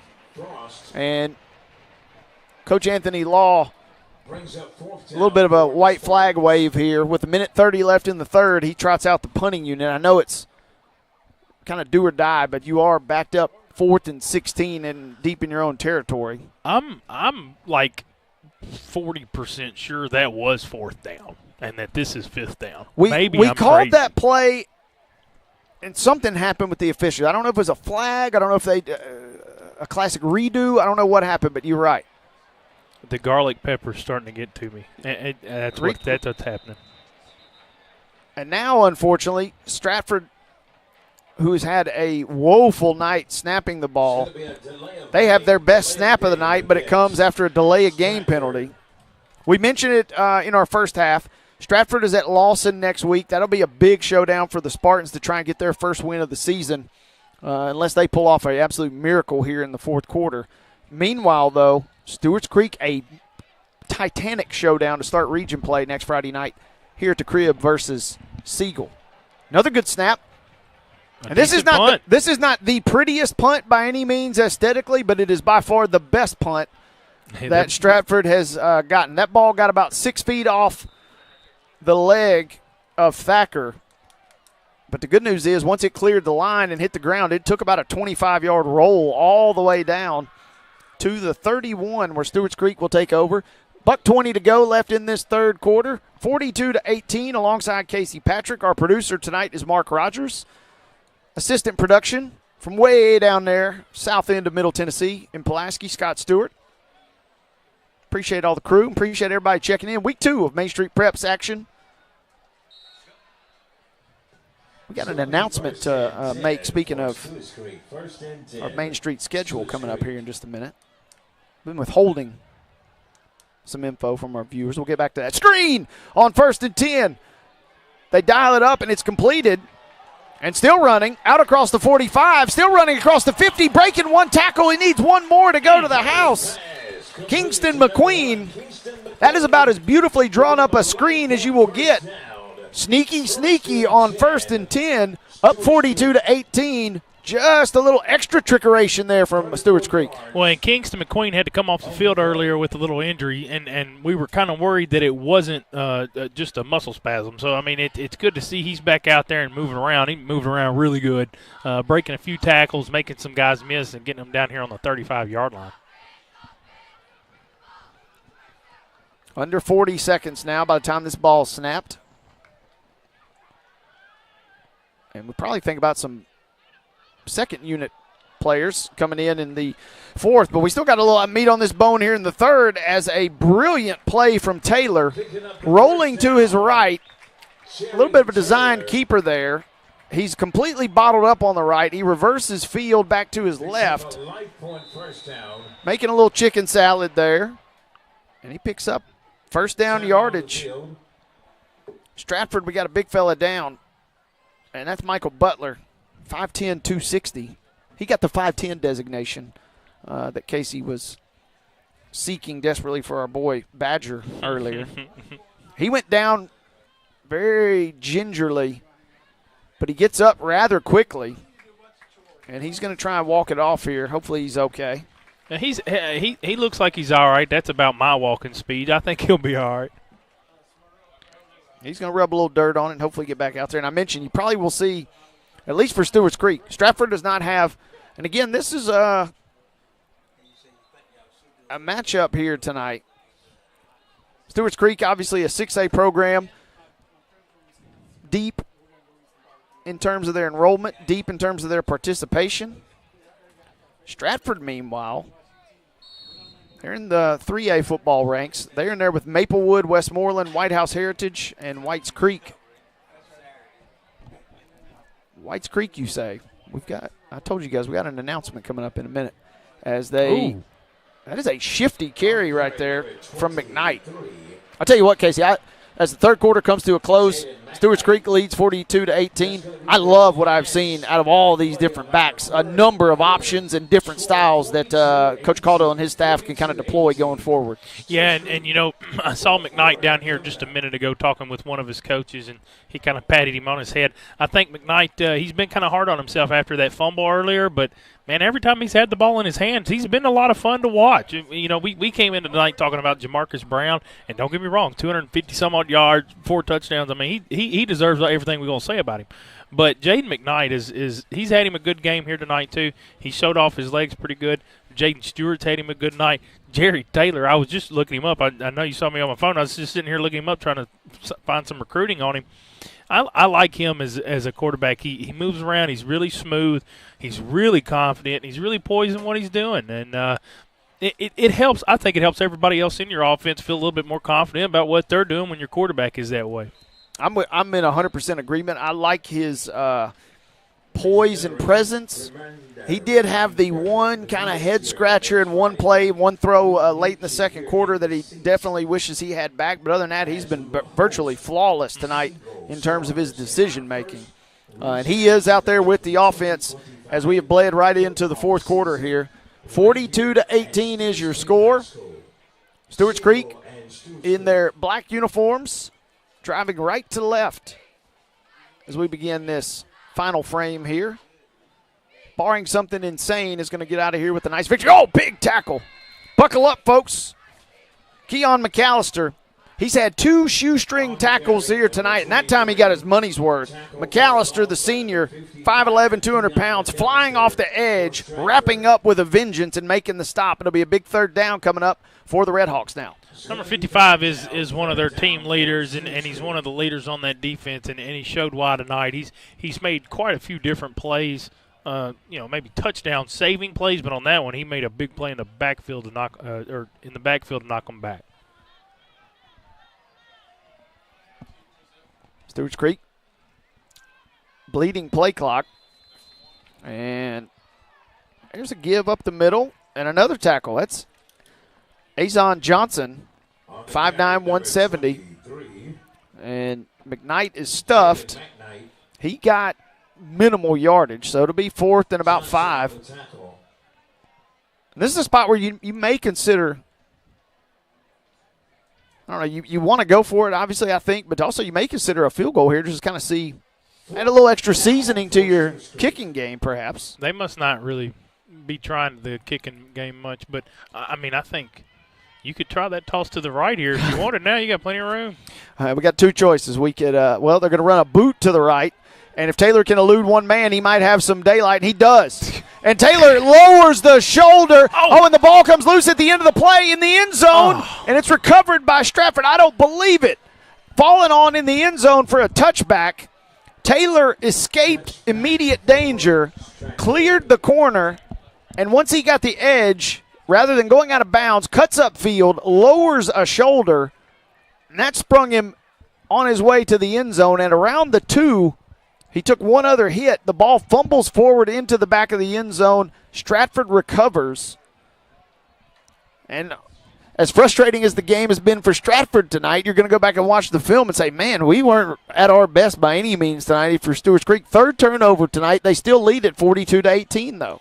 Yeah, and, I mean, really it's this whole game, it's been kind of like, they used to call it Pac-12 after dark. Yeah. I mean, it's just been nonsense the whole time, back and forth, a lot of craziness going on. But Jerry Taylor, I've been talking highly about him all night, made another fantastic play there. Stratford defender, I didn't get an eye on it. I don't know who it was, but somebody came in there, put the helmet right on the football again, and forced a fumble. If you're Coach Caldwell, you're not happy about the fumble, obviously, but teaching moments, this is a good time to fumble when you're up 42-18 in the fourth quarter. So this is a good teaching moment for him and something that Stewarts Creek can learn from. 42-18. Stratford has made the change back to Thacker at quarterback. If you just joined us, they got a really good backup. Patterson Thacker, 6'3", 225-pound sophomore. He looks the part, and we saw him for the first 2 drives tonight. Still never got an official explanation for Wilson not starting. That kind of veers into maybe discipline. But Thacker looked impressive on his first 2 drives. They just couldn't finish. Not impressive here. And that ball does come loose, but he is ruled in the grasp. 2 different Red Hawks as Nick Condon, haven't called his name tonight, but the sophomore pinning his ears back, 5'9", 195-pound sophomore Nick Condon getting credit for the sack there. That's at least the 6th sack tonight. Stewarts Creek has dominated the line of scrimmage. They have on both sides of the ball. It's just been small mistakes that they've been giving the ball up. May see a quarterback change next time Stewarts Creek gets the ball. And it might be sooner than later. That pass was up for grabs in the middle. Jackson Law had a solid start to this game. Couple of targets, couple of grabs on the first 2 drives. Didn't hear much from him for the next little bit. And then late in the second quarter, we heard his name a time or 2. Frustrating night for him as he went over 100 yards with 2 touchdowns last week. We'll be shouting him out as Stratford season continues. We're talking about a really good 6A program versus a 3A Stratford squad. Another good kick here for the record. Stewarts Creek electing to fair catch, and they do haul it in cleanly. Right back where we started the game for Stewarts Creek offensively, Casey, at the 39-yard line. For those that have missed this tonight, Stewarts Creek on their very first defensive possession forcing a punt, and a muff punt gave them the ball at the 39. They took over and scored. They got it back, scored again. They scored a few more times. They led this game 28-0, and we were screaming toward a running clock in the second half. But props to Stratford. However this game ends up, they claw all the way back, make it 28-18 until it's kind of turned into a runaway down the stretch. 42-18 is your score late in this contest. R.C. Davis is going to take over at quarterback, which, he was down here getting warmed up, but Jerry Taylor does not look to be happy to be sitting on the bench. I know they got a big lead, but he's upset about it. Little trap here toward the left. Stratford kind of flowing to the ball there. Good pursuit. That's John Johns Collins making the stop. Yeah, you're right. Taylor's going to be frustrated. He might have been coming out of the game no matter what happened, but it really makes you that more aggravated when you depart after a turnover like that. Well, yeah, because think about it. You're 6 inches away from the last play being a touchdown, but now it's a fumble. Like I said, he probably was destined to be pulled. So a disappointing end in that regard, but well, I'm fairly certain he was coming out of the game. Yeah. I think you're going to start seeing if everybody's not, you're going to start seeing more of the starters come out for Stewarts Creek. Going to see a couple more players rotating in as this one. Hopefully, I get this name correct. Joen Jack, 5'10", 297-pound senior. One of the unsung heroes on the line. He slipped in on the left side here for Stewarts Creek as they go under center, second and short. Here's a deep bootleg. Oh. And passing the flat is sailed over the head of Jamari Johnson.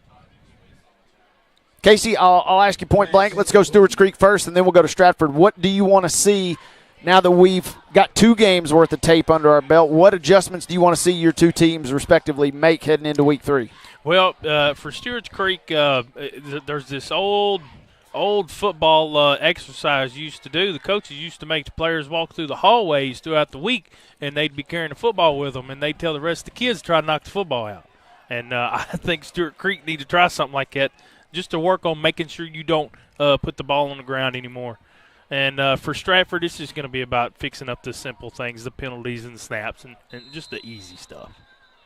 Going to get a delay of game here. That's crazy. I mean, that was right at the clock, really. It's interesting for Stratford. You say that, and that's kind of a scary thought for the rest of the teams on their schedule. They just need to fix a few, quote, simple things. And who knows how tonight ends up, but then also who knows how the rest of their season ends up if they take care of those. Yeah, well, and I to be honest, I think they do have quite a few other probably some issues that they would need to fix. The offensive line has been beaten up today. Stewarts Creek has dominated the line on both sides of the ball. And there's definitely things that Stratford needs to work on, but if you can't snap the ball and you're just shooting yourself in the foot the whole time, it's not really going to matter what else you're doing. A rarity here. Is that the first one of these? We got a punting situation for Stewarts Creek. Oh, and tough break there. Stratford playing with fire. They elect not to field it at around the 11. That was a nice play by Joe Campbell, though, to kind of make them think that he was going to catch it to stop them from downing it inside the 5.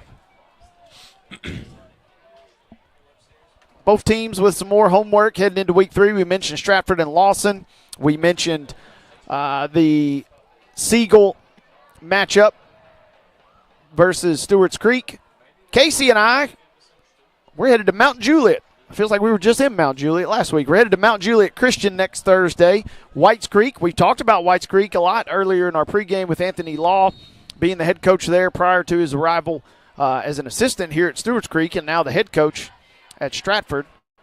For as many games as Thacker's back out there offensively for the Spartans, 1st and 10, they run it from the 20 and they get about 5 yards. For as many games as there were on the slate tonight, pickings were slim next week, and we wanted to keep to our Thursday schedule. No real games in our coverage area except for Whites Creek and Mount Juliet. And, hey, I wouldn't have it any other way. We get a chance to see the Cobras, and we get a chance to see Mount Juliet Christian. That's a school that I've never laid eyes on, as the Saints will host the Cobras next Thursday night. Well, and Whites, we got a fumble on the field, and Whites Creek has recovered it. Stewarts Creek, different creek there. Oh, yeah. We got creeks on the brain. Football game. Yeah, I'm getting mixed up now. We mentioned that, though, and that was a tough break there. It's just a little simple miscommunication. Simple, yet again. Mm-hmm. Running back and quarterback kind of colliding. Ball pops loose. Game really kind of getting away down the stretch here. 7:16 to play. And Stewarts Creek, with its second unit, a chance to maybe tack some points on. But, yes, Mount Juliet Christian and Whites Creek. And Whites Creek will be going toe-to-toe next week. Mount Juliet Christian is on the road at Concord Christian tomorrow night. As we got a toss, this time to the left, a real rarity tonight.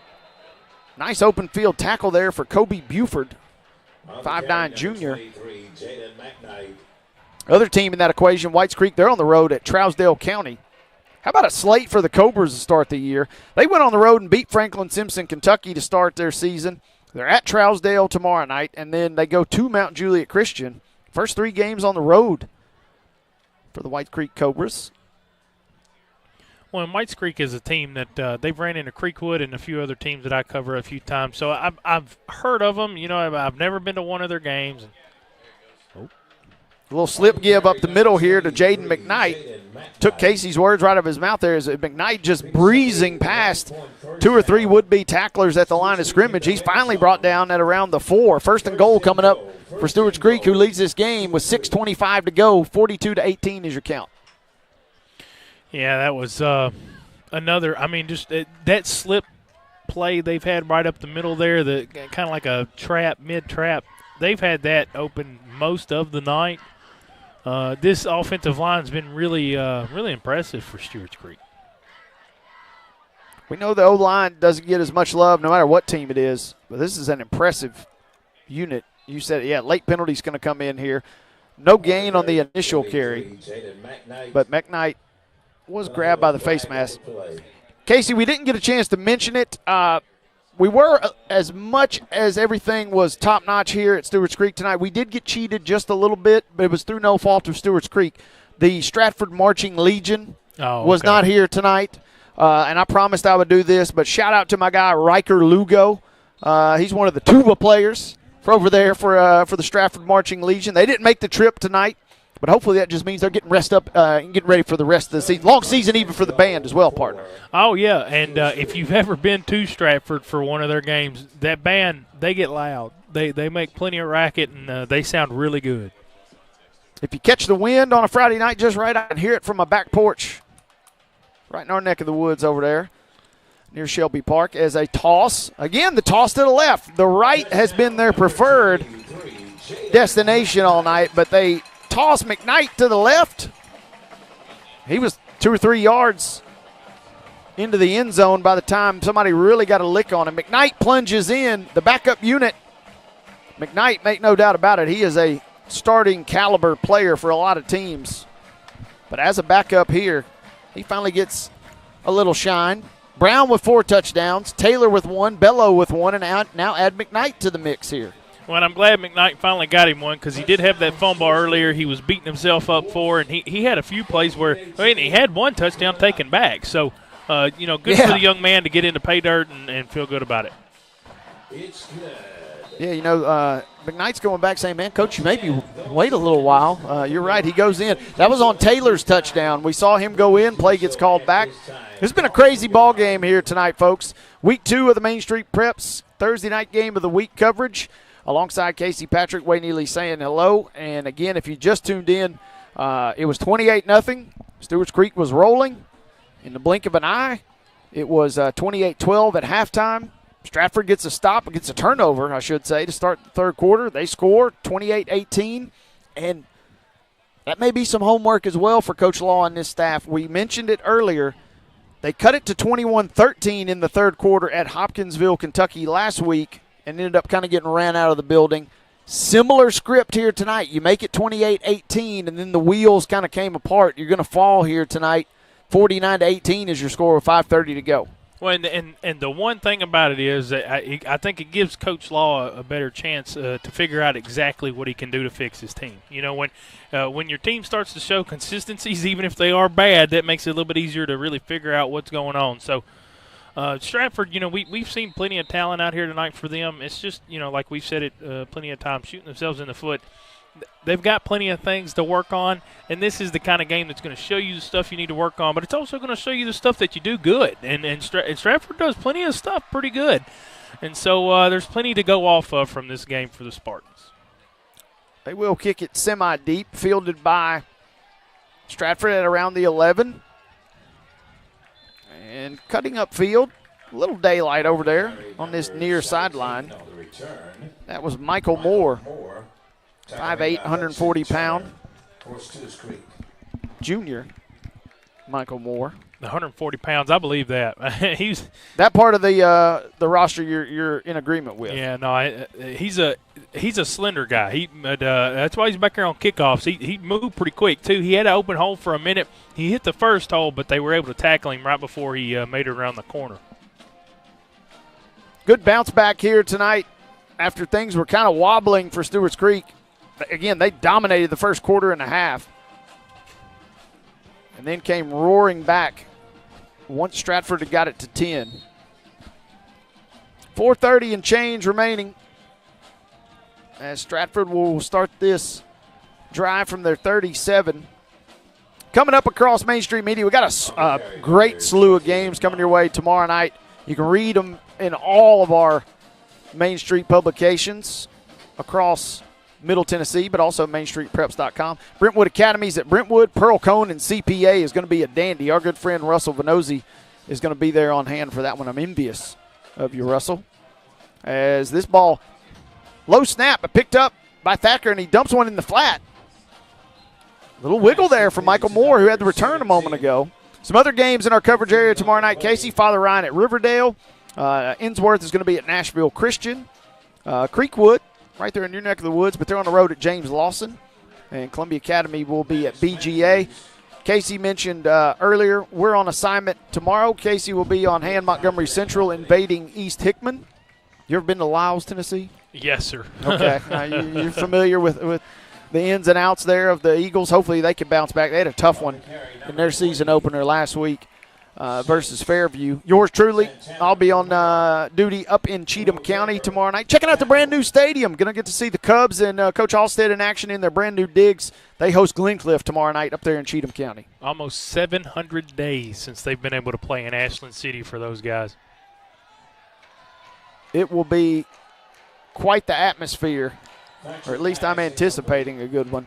Well, and even a few weeks ago when they had that little preseason thing that I went to, that was a lot of fun, and the stands were packed then. And for the first time since 1971, they are going to have away visitor seating. So wow. that was one of the main things they wanted to do. So they've got that added in, and I'm really excited for those people over in Ashland City and those kids at Cheatham County, because I hated last year they didn't get to play at home, and they really deserved the opportunity to play in front of a nice stadium. Toss in the flat here. Final 218 is going to roll continuously here. Other games, Giles County down in my old stomping grounds, they will host Henry County. Talk about a long road trip tomorrow. Henry County making a trip to the Brickyard. Should be a fun one there. Spring Hill will be at Richland. Wayne County is at Summertown. Waverly at Hickman County tomorrow night as a give up the middle. And I don't know how this young man is still on his feet. They're battling. Second unit. That's Caesar Harris. We called his name earlier, by the way, on a tackle. Showing a little resolve there, running the football. Final 90 seconds here. Stewarts Creek never trailed tonight. They're going to win this one running away as they pressure Thacker. Man, he got it away. That's the third play tonight that I thought the officials might blow in the grasp, and they let it continue. And by the hair on his chinny chin, Thacker just shot puts a pass away, keeping the play alive. Even though this game is over effectively.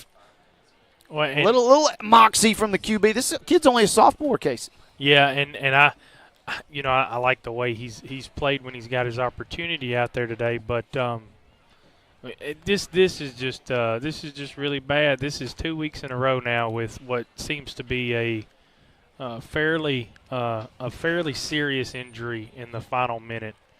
We've got a young man that is in some pretty serious pain over down by the 34-yard line. We hate to do this 2 weeks in a row, folks, but we are going to yield a little time here and let the athletic training staff check on what is a serious and developing injury on the far sideline. And we will be thinking and praying for the absolute best here, but we have a serious injury late in this game. 1:08 remaining, 49-18 is your score. Casey and I are back right after this. You are listening to Main Street Prep's Game of the Week coverage, brought to you by the Tennessee Highway Safety Office and Delta Dental. They walk among us, but at 240 miles per hour, they become something more. They're thrill seekers, risk takers, and maybe just a little bit unhinged.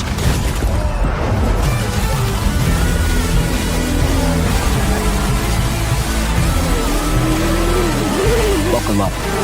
This new era of speed, this racing revolution, it's just getting started.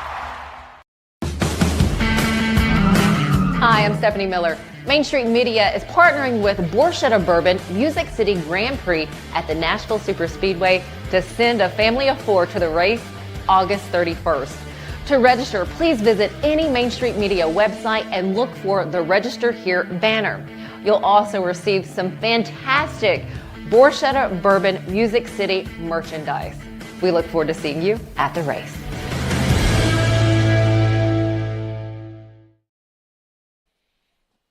Scary situation here down the stretch. Stewarts Creek is leading this game 49-18, but we have a rough injury on the far sideline. We're going to try and get some more details. We're going to step aside while the athletic training staff does its thing, and we will keep you guys up to date. Stewarts Creek leading this game, but we got a serious injury, 1:08 to play in this contest. Casey and I return after this on Main Street Prep's Game of the Week coverage.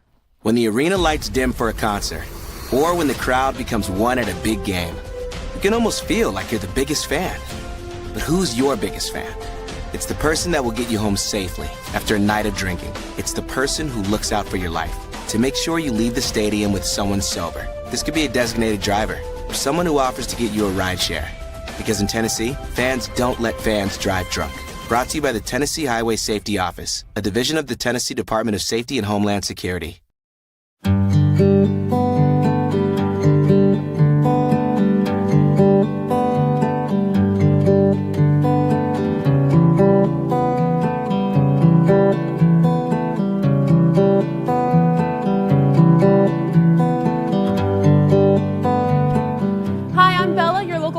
At Bongo Java. Come see us at the Omni Nashville.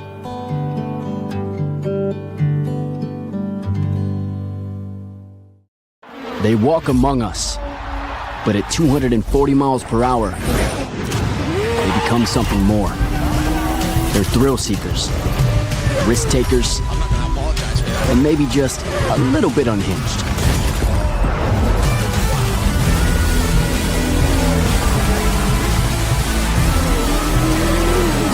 Buckle up. This new era of speed, this racing revolution, it's just getting started. Hi, I'm Stephanie Miller. Main Street Media is partnering with Borchetta Bourbon Music City Grand Prix at the Nashville Superspeedway to send a family of 4 to the race August 31st. To register, please visit any Main Street Media website and look for the Register Here banner. You'll also receive some fantastic Borchetta Bourbon Music City merchandise. We look forward to seeing you at the race.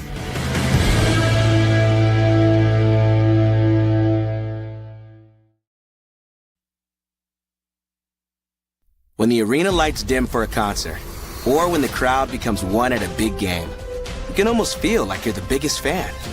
But who's your biggest fan? It's the person that will get you home safely after a night of drinking. It's the person who looks out for your life to make sure you leave the stadium with someone sober. This could be a designated driver or someone who offers to get you a ride share. Because in Tennessee, fans don't let fans drive drunk. Brought to you by the Tennessee Highway Safety Office, a division of the Tennessee Department of Safety and Homeland Security. At Delta Dental of Tennessee, we know our success begins and ends with providing superior quality service, and that includes serving those who need it most. This year, we're celebrating 25 years of giving back to the community we call home. Delta Dental, along with our Smile 180 Foundation, supports Tennessee's dental colleges and oral health education, children's hospitals, free and reduced cost dental clinics, and other like-minded charities. Here's to the next 25 plus years of ensuring healthy smiles. They walk among us, but at 240 miles per hour, they become something more. They're thrill seekers, risk takers, and maybe just a little bit unhinged.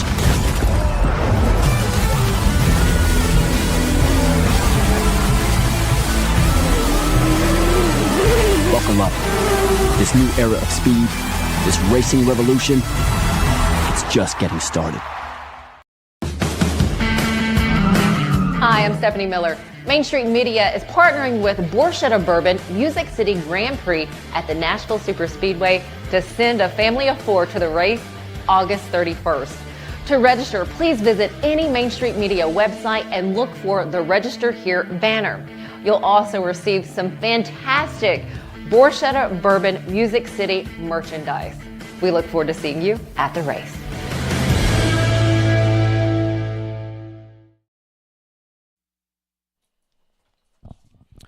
Welcome back, folks. Heavy hearts as we get ready to close our broadcast. We've got 1:08 remaining, and unfortunately, Main Street listeners, for the second straight week, we have a very serious injury. This one is on the far sideline, and we don't have 100% confirmation on that young man just yet, so we are going to hold off. But it is a scary situation. Both coaching staffs, both training staffs, all kind of huddled, and alongside Casey Patrick, Wade Neely kind of trying to guide us through this here. Man, just another tough injury, and it happened so fast on that far sideline. And the athletic, kudos to the staff and administration here at Stewarts Creek, because everybody thrust into action immediately as soon as that happened, all the way on the far sideline. Yeah, like you said, kudos to those guys. They had the medical people out there. They had the little UTV and everything ready to start helping that young man. They had it out there quickly. So good job to those guys. And again, just we hate for anything like this to ever happen in a football game, and especially you play 46, 47 minutes, and you've got two teams. You have a few little things here and there, little injuries, but most of those guys return to the field, but you play for 47 minutes, you play really hard, and you just want to finish out the last few minutes and go home, especially in a game like this. But I really feel bad for the Stewarts Creek folks right now. Stewarts Creek leads this game 49-18, and somewhat at a loss for words here because for literally the second straight week, last week it happened with about 37 seconds remaining. Jackson Crawford, standout senior for Green Hill, went down. And we have not officially got an update. Our good friend and colleague David Wilson is going to effort one.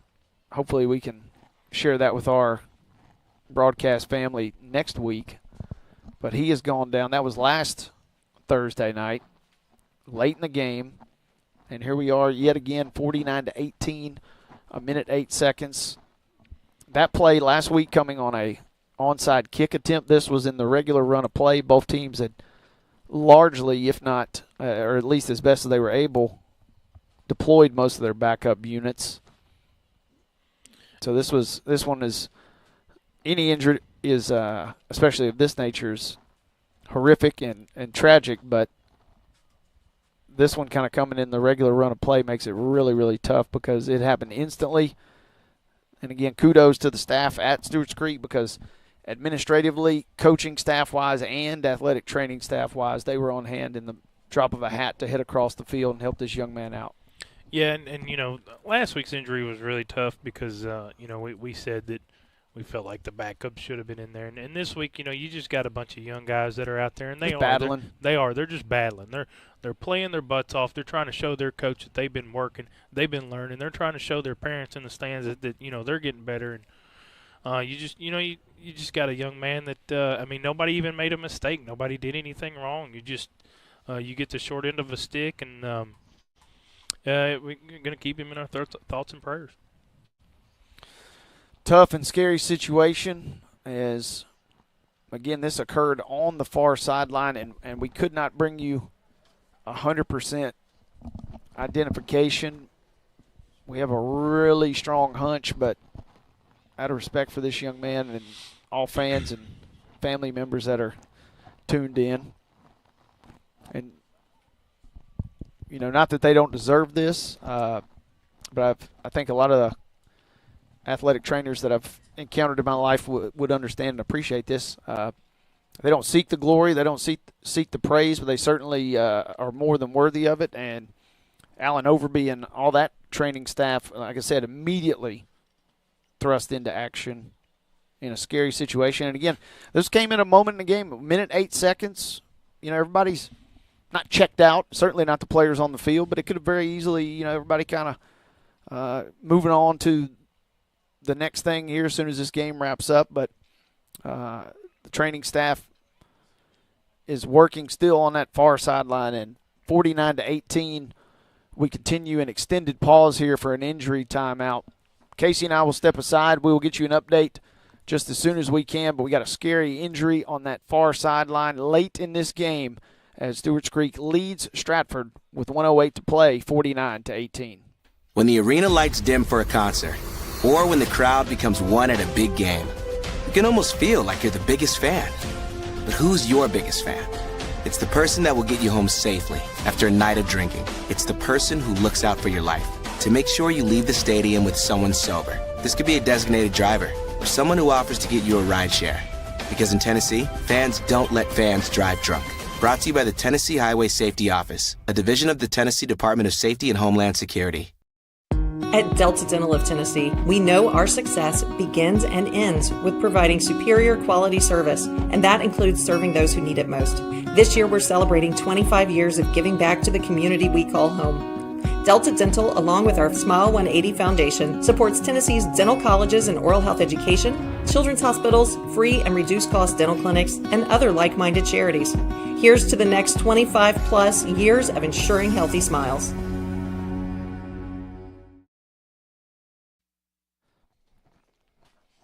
Welcome back, folks.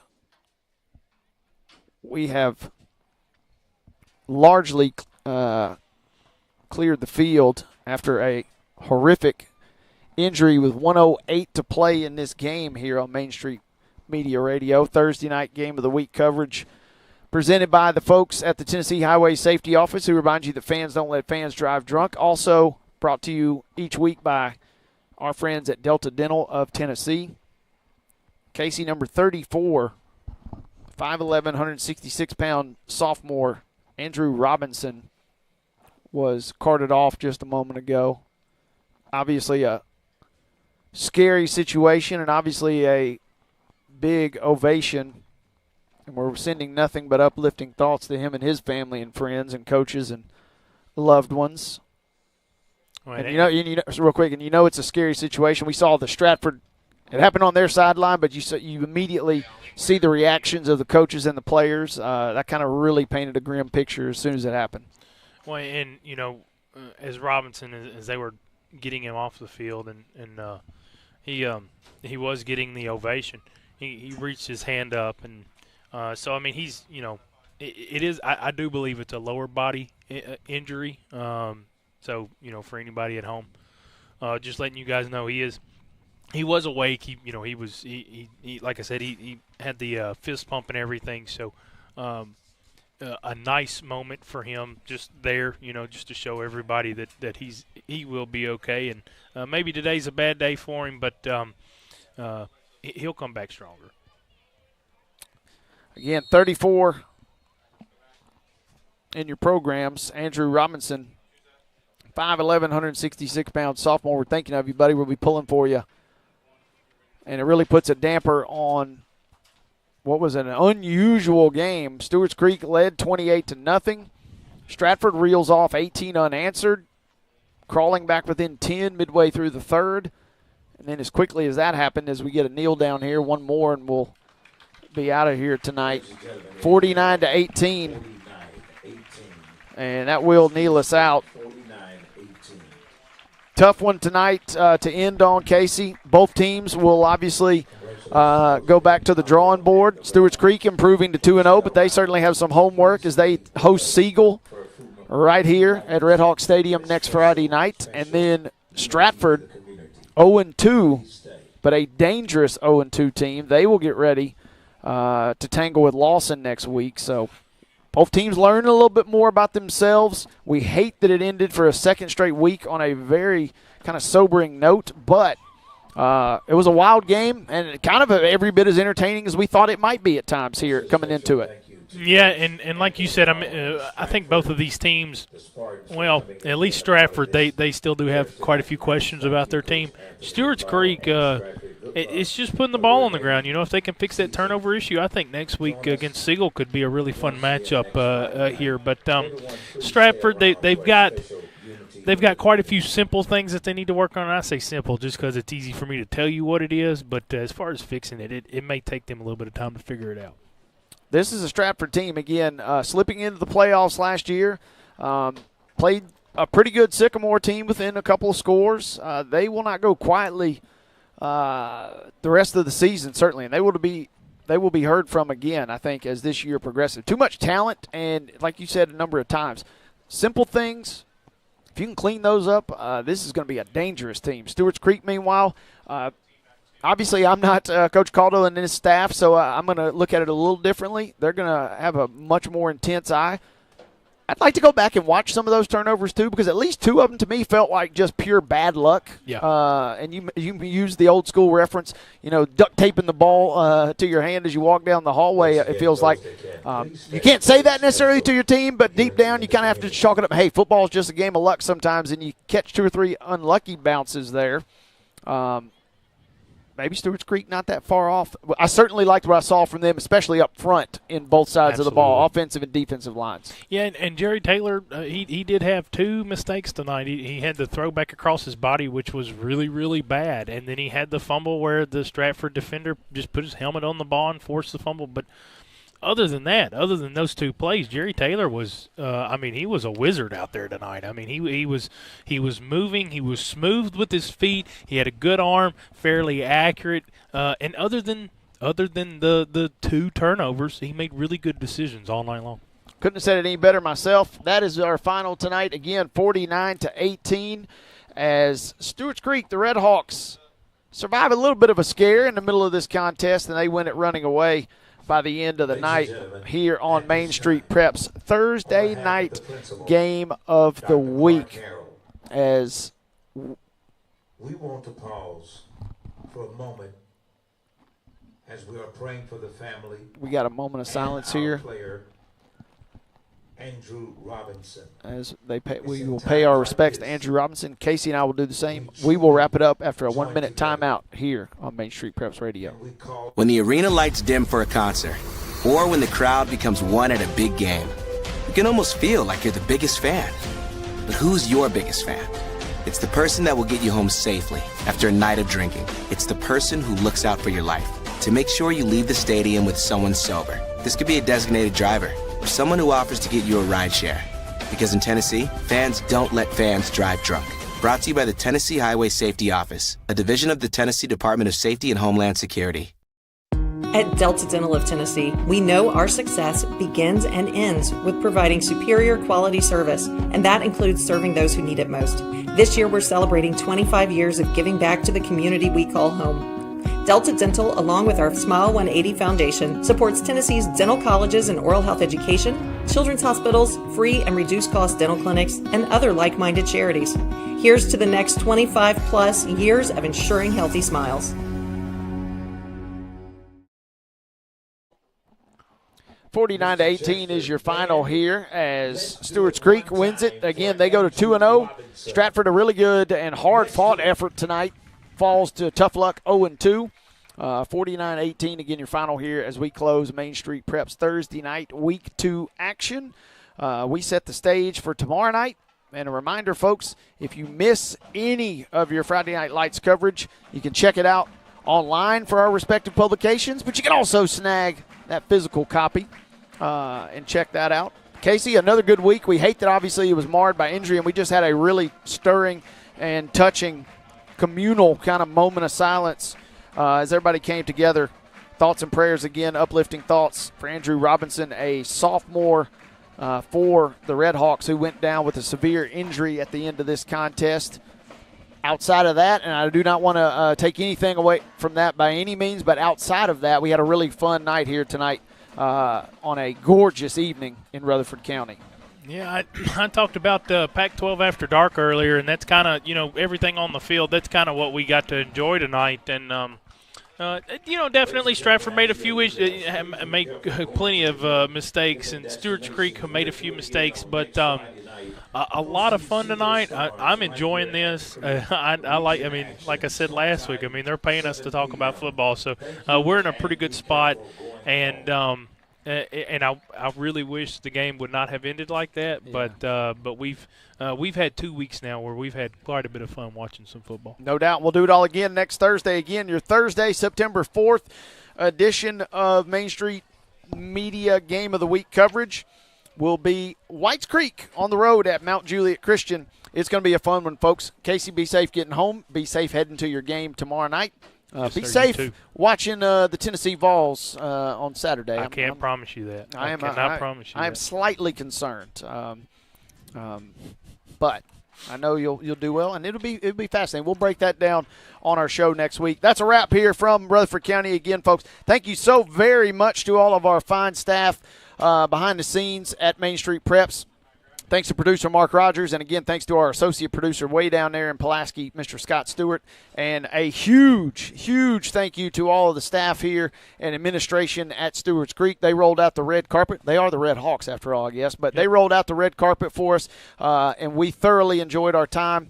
Make sure, if you're in Rutherford County, come back out and check out a game here at Stewarts Creek. Good football team, even better atmosphere. Couldn't say it any better as we get ready to wrap it up. Casey, let's hit this show on the road, and we will see you next week, partner. Yes, sir. I'll see you then. Thank you very much to Casey Patrick and all of our crew. Wayne Neely saying so long. Once again, your final score tonight, it is Stewarts Creek defeating Stratford 49-18. Good contest here tonight. We'll see you next time on Main Street Preps Radio. Good evening from Rutherford County.